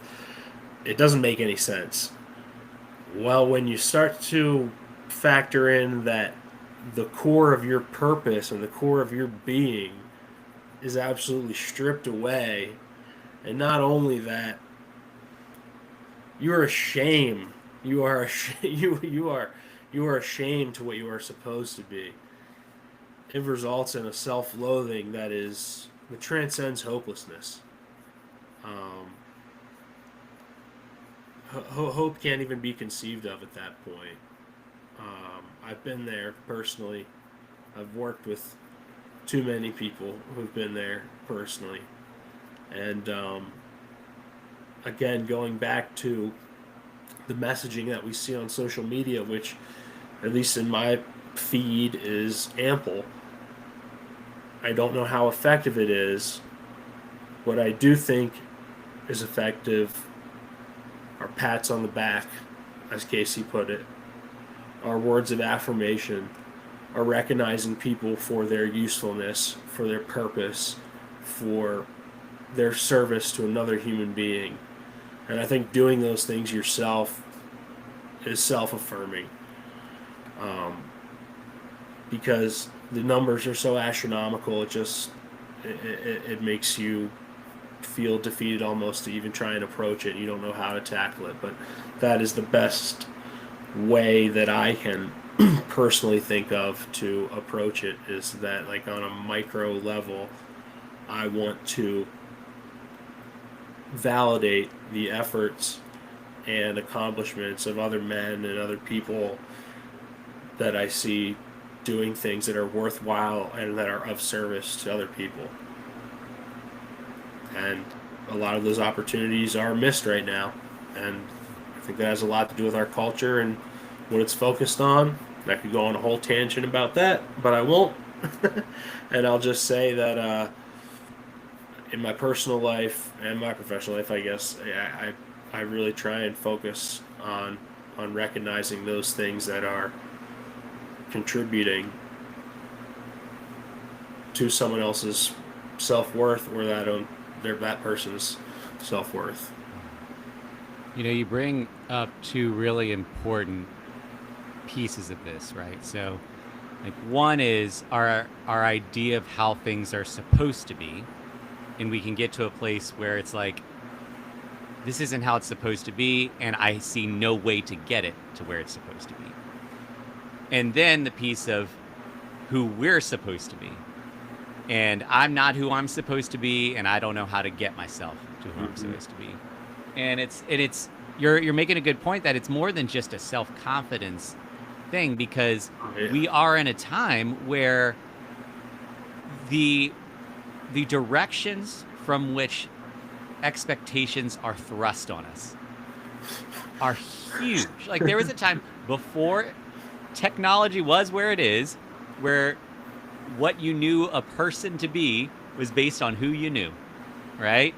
And now we have a thing called influencers. and so you can get this idea of, this is the type of person that has value, that has purpose, and here are the things that need to be happening for your life to have value and to have purpose.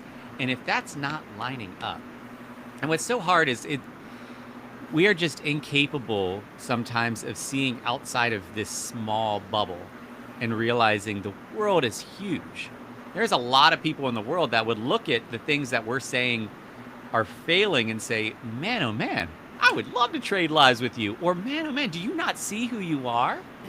And so, to that second piece, there's this other element in all of this of the, as I've heard it termed, the epidemic of loneliness, right? And statistics of how lonely people feel are just huge, which is wild because we are more connected than ever, right? Sure. But loneliness is so real, and if you don't have people speaking into your life, speaking truth into your life, speaking value into your life, then all you're left with is whatever you're getting from elsewhere and whatever's coming into your mind. And, Scripture talks about the heart is deceitful above all things. Like, can't even trust ourselves sometimes. And so, again, this is why, I mean, I think Scripture is very clear about not just the value of community, but the essential nature of community. We were designed to be connected, but man, put Scripture aside, human nature has shown that throughout human history. People have just kind of realized community is the way that we're able to thrive.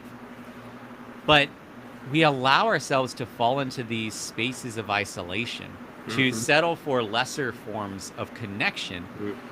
And let's be real, as fathers, it gets harder when you have kids, because your time should be split to include your kids, should be split to include your spouse, should be split to include responsibilities like, oh, that pipe's about to burst, I should probably take care of that, right? Like, you are no longer this young single man that just has no responsibilities. And so with that comes a diminished ability to connect. And if your connection points are also in that space, I've got a group of friends that, man, we love to connect, but it can be so hard to connect between kids, work, spouses. And so that's the hard question to answer. You know, we talk about the pats on the backs and things like that. How can we get better at cultivating spaces where there can be authentic, real connection? And how can we collectively value those spaces? Because our church, over the last couple of years, we've been trying to create this regular rhythm that on Sunday morning, there is a space where any of the men can come and just know they can connect. We're going to look at Scripture. We can pray together. We can do whatever that space needs to be. But the consistency of it is the true value. That somebody could come to none of them, but that one Sunday morning that they really need it, they can show up. And I know there's a whole lot of guys who want that type of space, but there's a whole lot of guys who are not taking advantage of that space for legitimate reasons, for just whatever reasons. And I think as people, I find those things within me as well. Times where I find excuses. And so how can we cultivate the spaces? And then how can we value the spaces so that we don't have to be isolated and alone? It's a really good point. Chris, I'm going to kick to you, and then I'm going to wrap us up on this topic and get us into our last little bit of our stream tonight. Okay, because I was going to say I'm about to. I know, so I got to schedule 2 hours each time. I'm cool with it because it's been over an hour and 30 minutes, but I got to get some rest. But no, overall, man, it's been good. I actually really like it today. I like how we just went into the topics. Overall, man, I like meeting y'all, though. Casey, Mike, Jay, I already know you, Paul. So, hey, look. I look forward. We're going to talk in the chat again. Hopefully, we can keep things going once a month. I'm cool, but I got to roll out. I got to get some sleep, okay? So, thank you. I'll catch up with y'all next time. All right, peace. I appreciate it. We will, for those of you three staying, we're not gonna be going for too much longer, but we are gonna have some fun still. So I think for this topic of men's suicide and talking about this, I think it boils down to some things that we're all saying here, right? To where we all need love. Men need a little bit more validation, more praise, more affirmation, right? Because when you feel loved, when you feel valued, when you feel cared about, right? We're talking about Maslow's hierarchy of needs, right? These are parts of it. See, I paid attention in college a little bit, but somehow got my master's degree in developmental psychology, but we got there. But no, when we feel those things, it dramatically increases, or decreases that loneliness that we feel, because we know that we're valued by someone, we know that we're loved by someone, and we have something to live for. And we need, as men, we have to have value, we have to have purpose. That's just how our caveman brain works, right? Going back to cavemen, we are must feed, must protect, must make fire, must get food, right? And we need to have value. We need to be adding value to our homes. Our wives need to appreciate our value, respect our value, and there's that's incredibly biblical as well.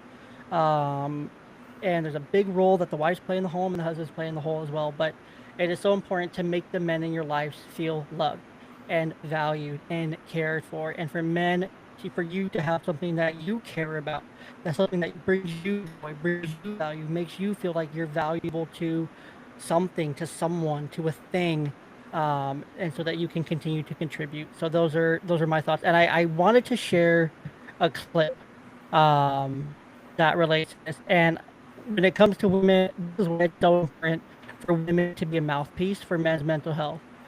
So this is going to be kind of nerdy. Okay, forgive me. Hell yeah. But I was watching Monday Night Raw this last week, and AJ Lee made her return. So it was pretty crazy, but she started a whole chant for therapy. So I just want to play this. Cheer for therapy.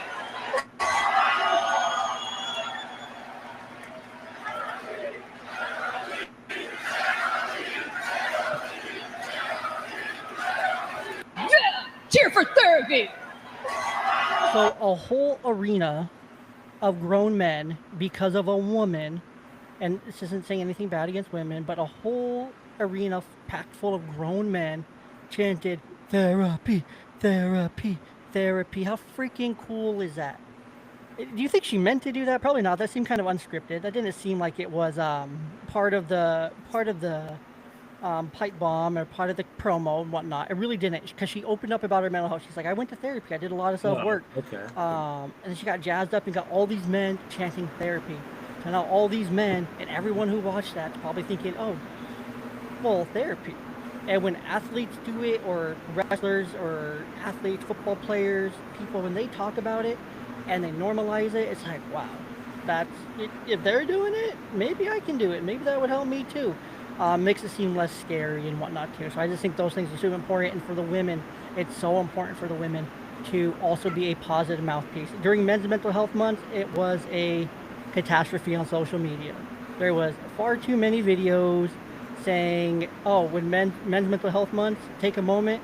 It was like beating pans and dancing and shaking ass and all these things, and it was just a mockery of men's mental health month. So, but there was also a lot of women that were also very positively contributing as well. So focus on the positive, let go of the negative, and tell a man in your life you love him. If you love him that way, hey, you love him that way too. That's okay. So, regardless, I'm gonna move us on here. So we're gonna close tonight. So we've been going around the table. So I wanted to add in a little something here. I wanted to add in some opportunities for us to discuss what we would do as parents, as dads, for some of the dads that may not know what to do in some of these situations. So this last segment that we're going to talk of, I call it, what would you do? Pretty clever, I think. I think it's clever. So first question here, and you guys can answer in any order, but I do want to hear from each of you. Hold on, I have it right here. I'm also much more prepared tonight. I don't know how I ended up being more prepared tonight, but we got the kinks out, got the rust off. So what would you do if your kid loudly repeats something embarrassing you said at home right in front of either your in-laws, their teacher, or at church? So I have okay, we were in Christmas Eve service, and our pastor's reading from Genesis about the garden and the initiation of humanity, God's relationship with man, and they said something about that man and woman were both naked. And my 3-year-old, who's named Liberty, and very aptly named Liberty, just as it's peace and quiet, she just yells, "What?" Like, naked, what? And everybody is dying. I was like dying laughing. And she's the one in the family to do that too. I don't know. It's hilarious. But honestly, we don't say anything that they couldn't say in public mostly, other than like they get the kid things going on. So I recognize that I shouldn't be a dad because of all of the misgivings of my behavior. So I just enjoy it. And part of the reason we had a 4th and 5th pregnancy was because I just love having small kids around. I don't know. It's so fun for me to just enjoy. It is like the sunset for me. They're so beautiful and hilarious at times. And honestly, all the tantrums and things that go with it, I'll take that for the rest of my life. I would happily have that in my home for the rest of my life if I could keep a young child with me. So I Right. say bring it on. I could not be more embarrassed by them than I have already been embarrassed by myself in any public setting. So bring the noise. I love the thunder. And my wife is very introverted, so I even like it when they embarrass her. I just love it. Now, in front of my in-laws, though, there are some caveats. I don't want them to say everything in front of them. But on the other hand, they know us better than anyone else on earth, probably. So I say bring it on. I wouldn't do it on purpose, but I welcome the chaos. I want toddlers forever, and hopefully I'll have grandkids who are toddlers at least some point in the not so distant future. Well, Casey, if they get the itchy scratchy, you'll have grandkids. So that's how you had number 4 and 5. So anyways, enough of that. Mike, Paul, do you guys want to weigh in on this one? I'll say real quickly, back to something that I think I addressed toward Paul, or in response to something Paul said earlier regarding values. Be who you are. Own who you are. If I said it in front of my kids and they're repeating it,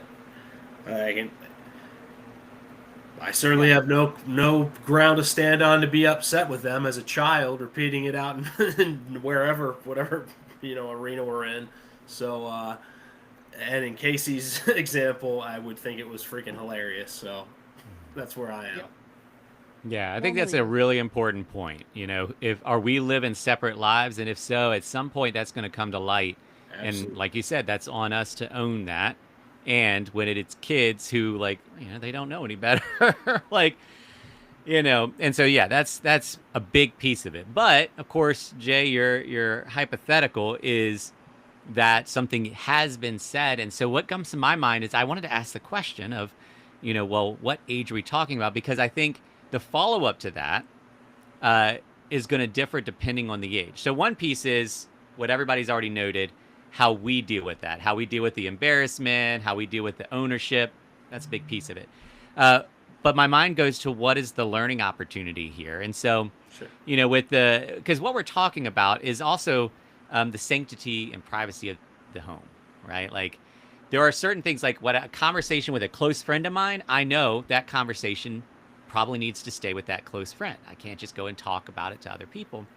And so, with a 6-year-old, you're going to be very base level of, hey, when we're communicating with people about private things, we want to be mindful of that. You get all the way up to 12, you can have a more direct conversation because they're probably dealing with that too.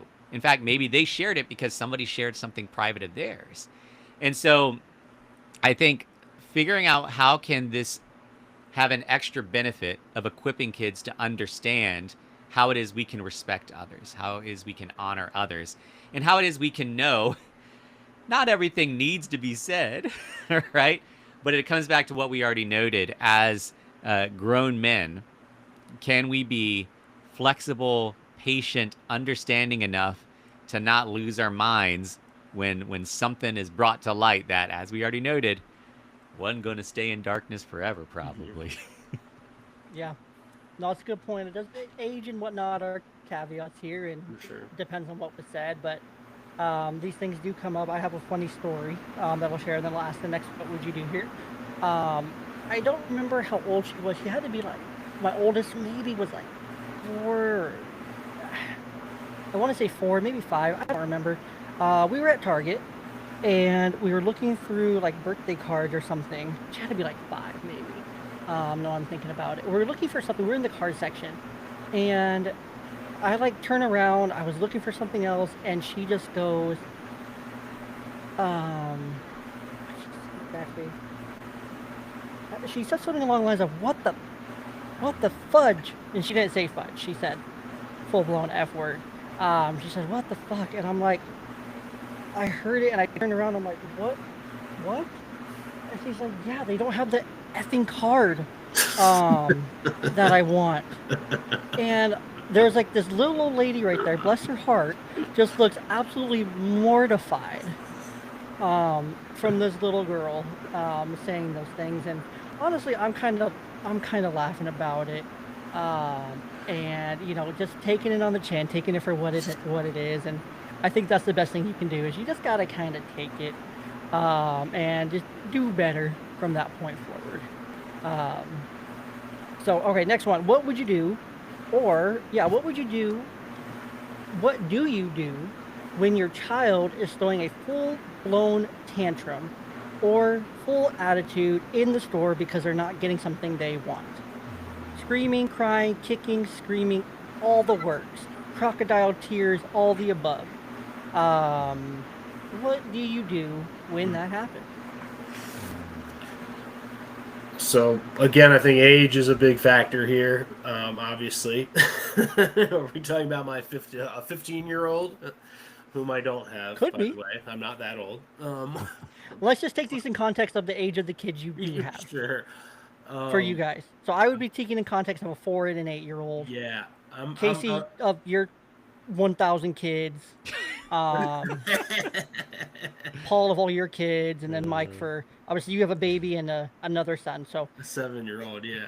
Yeah, so, if he was to do it. So think it in that context. I'm removing. I'm removing from the environment is what I'm trying to do, and I would like my preference would be to try and stabilize them, you know, from again an emotional level. And as ridiculous as that might sound, talking about a 4 to 8-year-old, but eventually it usually does happen to some extent. They're gonna at least calm down and get to like what's actually going on, and you know, like what's acceptable, you know, behavior. Again, just kind of comes back to basic values for me. Yeah, I mean, what's hard is we've got a few things going on here, right? Like, one is the actual developmental, you know, there's something happening. I want to make sure I'm like navigating this well, raising my child up well, figuring this out, right? That's one piece. Second piece is the public piece, right? Okay, now what are people thinking about me? What are they thinking about my parenting? Yeah. And then the third piece is, like, as humans, our constant power struggles that we get in. And so, you know, what it makes me think of is so I've been full-time volunteer ministry since 2019. And part of that was doing what's called a discipleship training school, but it was a family-themed discipleship training school. And it was 5 months. And so we have all these families that are coming together, and we're learning how to seek God on mission as a family, right? So there's this built-in pressure now of all these families are seeing each other, and, you know, are they judging each other and all that? But our oldest at the time, he, man, something shifted in him coming into that season, and the tantrums were like, oh my gosh, we didn't know what to do because they were new and they were big. And I'm talking like him storming off, you know. And so a few things that it makes me think of is, one, they were doing this parenting class that all the family, you know, the parents went to, and they were playing videos of this guy named Danny Silk. I don't know if anybody's heard of Danny Silk. And I don't remember all the things, but I remember he's like, you know, there's these 5 phrases you can use that'll immediately de-escalate. And what he was getting at was that the power struggle was the core thing. And Casey, what you just did is what we did. We're like, nope, but we were shocked, because one of the phrases that he said was, you know, when your kid is like losing it, your default gonna want to like respond back and tell them what's what, and this, that, and the other. And he's like, next time just try and saying, no problem. And we're like, well, but it is a problem. But we're like, okay, this isn't gonna work. And we tried it, and it worked. Like, because suddenly something shifted. And we're like, whoa. Now, I will say, he eventually learned about the no problem, and it lost its effectiveness. But what it did reveal in us is, like, I am not a power-hungry person. But you don't have to be a power-hungry person to get in a power struggle, because sometimes it's not that you want more power, it's that you don't want power taken from you. Sure.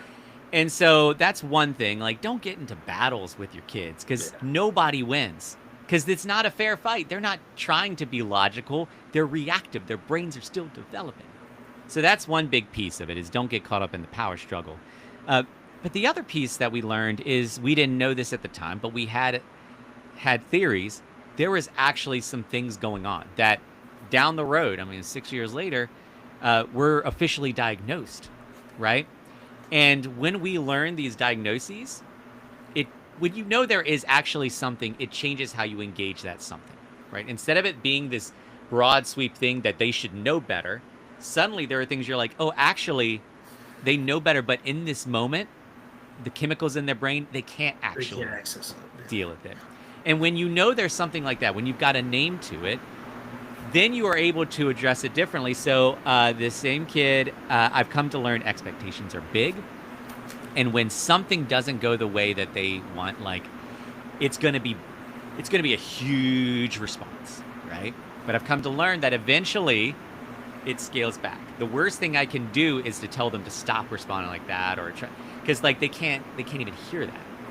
And so there was one thing that happened that I realized, man, he's going to be really upset. And so I prepared myself and kind of got myself ready. This car ride from school, when I'm going to tell him early on so that we can deal with this in the car before we get home, and have that 20 minutes for him to like come down from it.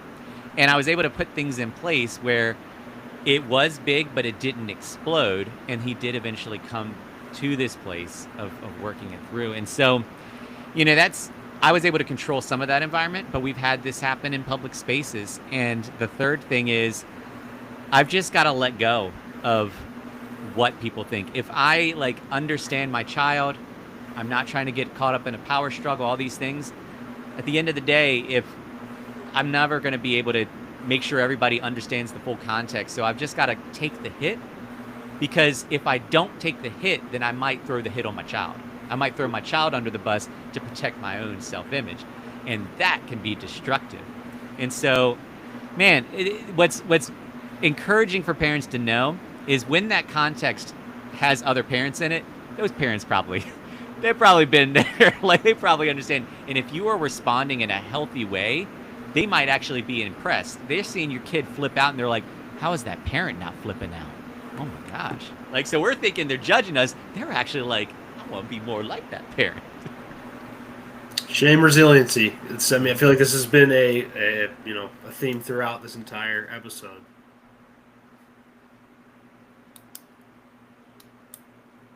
That's really great. I think Paul is a counselor in training up there, or maybe in ministry. You just have to be. I think my understanding, my wife is an early childhood educator. My understanding is that, like, the amygdala firing, even if it seems like a non-fight or flight situation for children who, she's ECE, so it's like 3 to 6 year olds anyway. And I think that they just don't have logic during those moments. So knowing that connection usually can help the de-escalation. So if I'm like, I might need to hold them tightly, and that might be the best I can do. And like, sometimes they may thrash a little and things like that, but there are some neurochemicals that are released when kids receive contact like that. And as long as it's not being like used as a mechanism of control, but it is kind of like, okay, let's ride this through, then usually it may take 5 minutes. And like everyone has said, it's good to not care what other people think. But, when that 5 minutes is over, you can reach a more logic. And I understand my children, especially now with my third one growing through this phase, is really they want to be heard, and their inability to communicate what their needs are is a lot of times her frustrations. Like, she just can't tell me. Yeah, it may be simple as they want candy and they're not going to get it. But you know what else has really worked? And this is like a preemptive strike. But depriving your kids of stuff, sometimes it's really important for them to be exposed to and tolerate what it looks like to go to the store and not get something. And as a dad, that can, be like that can speak to a little bit of my feelings of like a desire to provide and everything like that. Like, I want them to be able to get something when they go to the store, and regardless of whether I can afford it or not, I still want to, because who am I? You know, that's for me though. It's not for them. And I tell them too, this is something my son has really picked up on, and I'm so grateful for it, but it doesn't stop him anyway.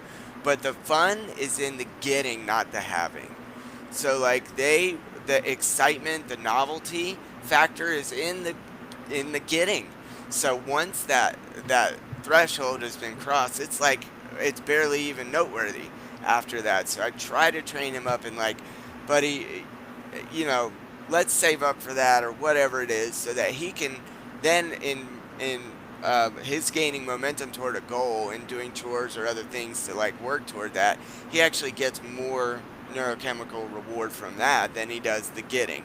Especially, you know, you always know the kid who gets the car that's too nice from a parent who's possibly too rich, and you're like, oh, they're gonna wreck it. They're gonna wreck it. I already know it. Like, I smell it. And it's precisely true. When you have to pay for something yourself, you value it higher, even if that payment is like work. So, you know, I try to deprive my kids. No, That's really the answer. I deprive my children. From a neurodevelopmental standpoint, I think that makes a ton of sense. I mean, if you're avoiding the dopamine dump part of it, which is, you know, that short-term reward, or even worse, just like avoidance of the tantrum, then I think that's so much wiser. Yeah. You know, and you mentioned something about holding your kids tight, and it made me think a big piece of this too is us actually correctly identifying the problem. Because the gut response to the problem is you don't yell in public. You know, you don't make a scene in public. Like, that's the problem. And whatever the problem is, that's what we try to solve. And so if the problem is they're being loud or making a scene, well, we got to get them out of there, or we got to correct. But what you noted, Casey, is actually that's not the problem. That's just the reaction of the problem, which is they're feeling fear, or they're feeling disconnection, or they're feeling whatever these things. And if we as fathers can come to see that problem rightly, like, my child is hurting, well, you solve that in a very different way, right? Yeah. How do I meet my child's need? And, you know, so when you mentioned that about holding them tight, that's what I learned about one of my kids is we've tried to discern what might their love languages be. What are the ways that they feel loved and connected? And one of them, it is physical touch. And so what I've learned to do is when he is feeling very big emotions, I've come to ask, hey, would you like a hug? Or if I can tell he wants one, like, I might just go and give it to him and just hold him. But like, he doesn't know what I'm doing, but I know I'm like, I am giving him this love that he needs because that's what he's longing for. And then sometimes this works more with the little kids. Just a fun thing is I've learned sometimes it's not even that they know what's going on, but there is just like they're just having a response that, especially little kids, sometimes distraction is a beautiful thing. And so what I used to do when they were really, really young is my phone is always out of storage because it's filled with all their pictures and videos. But we have some core videos that we'll come back to. And I know that sometimes when my kids were little, and they're having a tantrum, I could just pull up one of those funny videos and they forget because they weren't it's just they had an experience, they had an emotional reaction to it, but then it became about the emotion. And if for a moment I can bring them out of that emotion, then they're good. And now as a family that, you know, that doesn't work as effectively the older they get. But now it's established this thing where they love reliving those things. So we'll just sit on the couch and just scroll through these old videos of them 10 years ago, you know, them 5 years ago.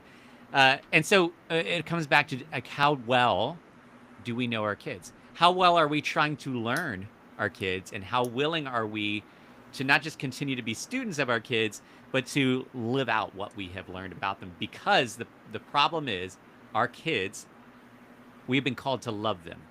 And the solution is to love them. Yeah. No, I love this. This is a great discussion here. And I just want to put in, I think my playbook for this is first trying to ignore it. If I can, try to ignore it and try not to feed into the tantrum unless it's full blown. Second is to try to redirect. or make a lesson out of it and, try to stick it out. I think it's hard, especially when there's siblings and they're always going everywhere together, and you're at a grocery store, or maybe you're at a Chuck E. Cheese or whatever, and one starts to melt down and has to ruin the fun for everybody else. I think that can be really hard. So kind of just toughing it out at the same time. It's like it's in the playbook for me, distracting, trying to make fun out of it. When they were little, like toddlers, the mimicking works so well. I have a little 3-year-old niece, and every time she starts to cry and I'm around, I'll mimic. And she goes, "Ah," I'm going, "Ah, I want my mommy." And I'm doing it right in her face, right to her, and she starts to laugh. And it's objectively hilarious. So I like mimicking. I think that's fun. I enjoy it. And then if it all else fails and nothing else is working, I guess I gotta remove for a little bit and go a little. I like to call it black heart moment. Sometimes you gotta have a little black heart moment. You gotta go to the car. You gotta get down real low to their level. You gotta get right up in their face sometimes and really kind of lay it down hard. So I think that's important as well. That might be a little communist. I think that's more of Casey's thing, but um, I'll let him have that one. But no, I think these are all great things we can do. I really think trying to figure out that unmet need is a big part of it as well, like you guys were saying, and making sure we understand our kids and we can kind of read them and try to figure out what that unmet need, because at the end of the day, tantrums are a form of communication. Yes. Poor communication, but at the same time, like, different ages may not have better ways to communicate. So understanding, like, okay, they're acting up, they're trying to get a need met. What is that unmet need? I think is incredibly vital. You guys up for one more? Or you guys want to wrap this up? I'm ready to wrap it up, but Okay. One more, and you guys get a minute to respond to it. So last one is the bedtime lawyer, bedtime negotiator. When our kids are going to bed and they're refusing to go to bed, they're like, "Oh, I need water. I need to use the bathroom. Oh, I have this deep question about philosophy and the universe and God and Jesus and everything in between." What would you do when you're dealing with the bedtime negotiator? I mean, one thing that helps is if you have rhythms that you try to establish, it can help to mitigate some of that. Like if bedtimes are just kind of Wild West, whenever, however, then yeah, like there's no parameter set. But if you can set some expectations around the rhythm and even wisely, strategically head off some of these things, you can cut out a lot of that. All of it, no. Like we still have all that, and the older they get, the requests change. But I think if you establish not just a rhythm for bedtimes, but also a rhythm for how we navigate requests, right? Like find a healthy way that you practice that with your children so that they come to understand, kind of like Casey was saying, it's not just whenever you go to the store, if you say you want something, you get something, but like there is this established understanding of the give and take, the expectations, understanding what it looks like to receive the no. I think the more that that's worked in other areas of life, then when you get to bedtime where you don't have the energy, they are overtired, so they don't have the capacity. There could be some muscle memory built in of knowing, okay, I've asked twice, they said no, I know it's not going any further. So yeah, how can we establish these things pre-bedtime so that at bedtime it's a little bit easier? I would say, like to piggyback on Paul, rhythm / structure. If there's an expected, structure, if the kid has, you've developed expectations for them, and then positive reinforcement can be incorporated into that as part of the expectation, where I'm going to follow along with this protocol because I know that means that I'm going to get my extra book each night. I'm going to get my third book each night. I'm not going to only get 2 books next night. Or I'm going to get this whatever, in the morning. Incorporating that into it as part of a structure and as part of a pattern, I think, is about as good as you can do, in a situation like that. I love there's a book called The Common Rule by Justin Whitmore Early that has some really good. Well, Habits of the Household is his second book. I believe he's only written those two. Maybe there's more now, but um, some of the bedtime liturgy ways that he sort of like tries to have some blessing over his kids, I've really been fond of and tried to adopt as much as we can. But like, I don't know about you guys, there's not many opportunities where I have a captive audience with my children. So I really try to take advantage of the bit.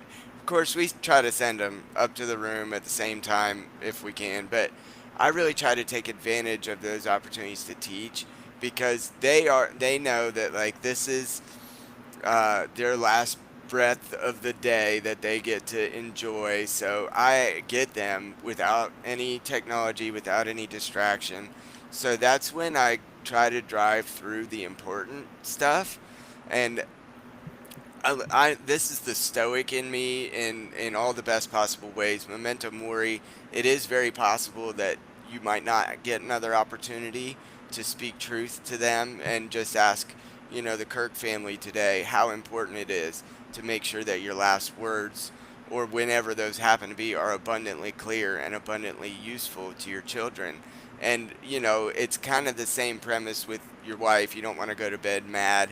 And while I do struggle with the bedtimes because my kids wanted all sleep in the same room, they're on that themselves. But I get the opportunity to have them for 10 minutes at the end.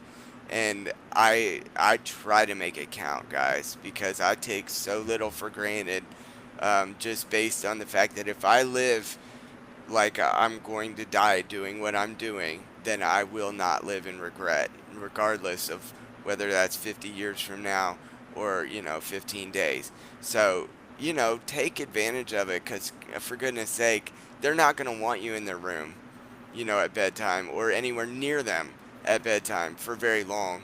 It might even be half of the time you get with them in your household. So when you have them captive, say the things that matter, do and teach the things that matter. And, I like to think that a bow on the end of the day like that helps them know that they're secure and they can sleep peacefully, knowing that I've done the best that I could and I will to protect them and be there when they cry overnight, because it happens, or when they fall out of bed, God's sake, or some other mayhem, that I will be there, and that is the best I can do. And for as many days as I have breath, I will not waste that opportunity. I'll get mad sometimes, but I will speak love and truth to them because there's no technology around. There's not even a chance. They're listening, bro. They're listening. So that's your chance to like make it count. It is a sweet. And I think that's yeah. And I think that's the perfect place to end us for tonight, boys. We covered all the things today, from Charlie Kirk and to Philly's Karen, to Casey's amazing impression of the dad, to men's suicide, and to some practical parenting insights as well. We really covered so much tonight, and I'm so grateful for you guys. And I think that's the best place to leave it, in honor of Charlie Kirk, and for the dads that we've lost this year to suicide. I just want to invite every dad and every person listening to this, mom, dad, uncle, cousin, brother, sister, to show your love to those closest to you, right? Because you never, ever know when the moment's going to be your last. Show your love. Hug your little ones extra tight tonight. Hug your spouse extra tight. Just tell them you love them. Before they go to work, give them an extra kiss. Hug for a couple seconds longer, because you just never know. And God forbid any of that happened to any of you guys or any of our listeners listening tonight. But yeah, just take that for what you will, because there's a family mourning, many families mourning this year. 500,000 of them that have lost their sons to, or their sons or daughters to suicide, their brothers, sisters to suicide, their fathers, mothers to suicide, as well. And there's a family, the Kirk family, that is mourning the loss of a young, healthy 31-year-old man, 2 little girls whose lives are changed completely forever.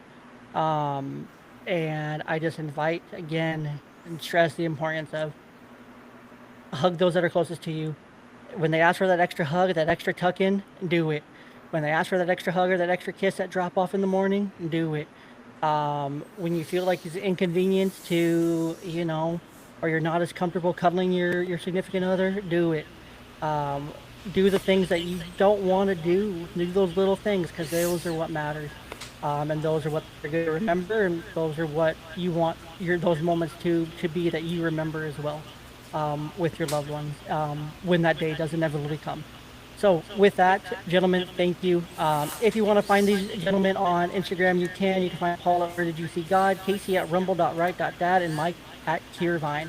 And until next time, make sure you guys do all the things to show your love and support for the podcast. You can like, follow, subscribe, do those things on Instagram, Facebook, Twitter, X, all the platforms, and just show your support for all of us. You guys know what to do. You guys listen to podcasts. You guys have been here before, so do the things. And until next time, again, hug your little ones extra tight tonight, and we'll be catching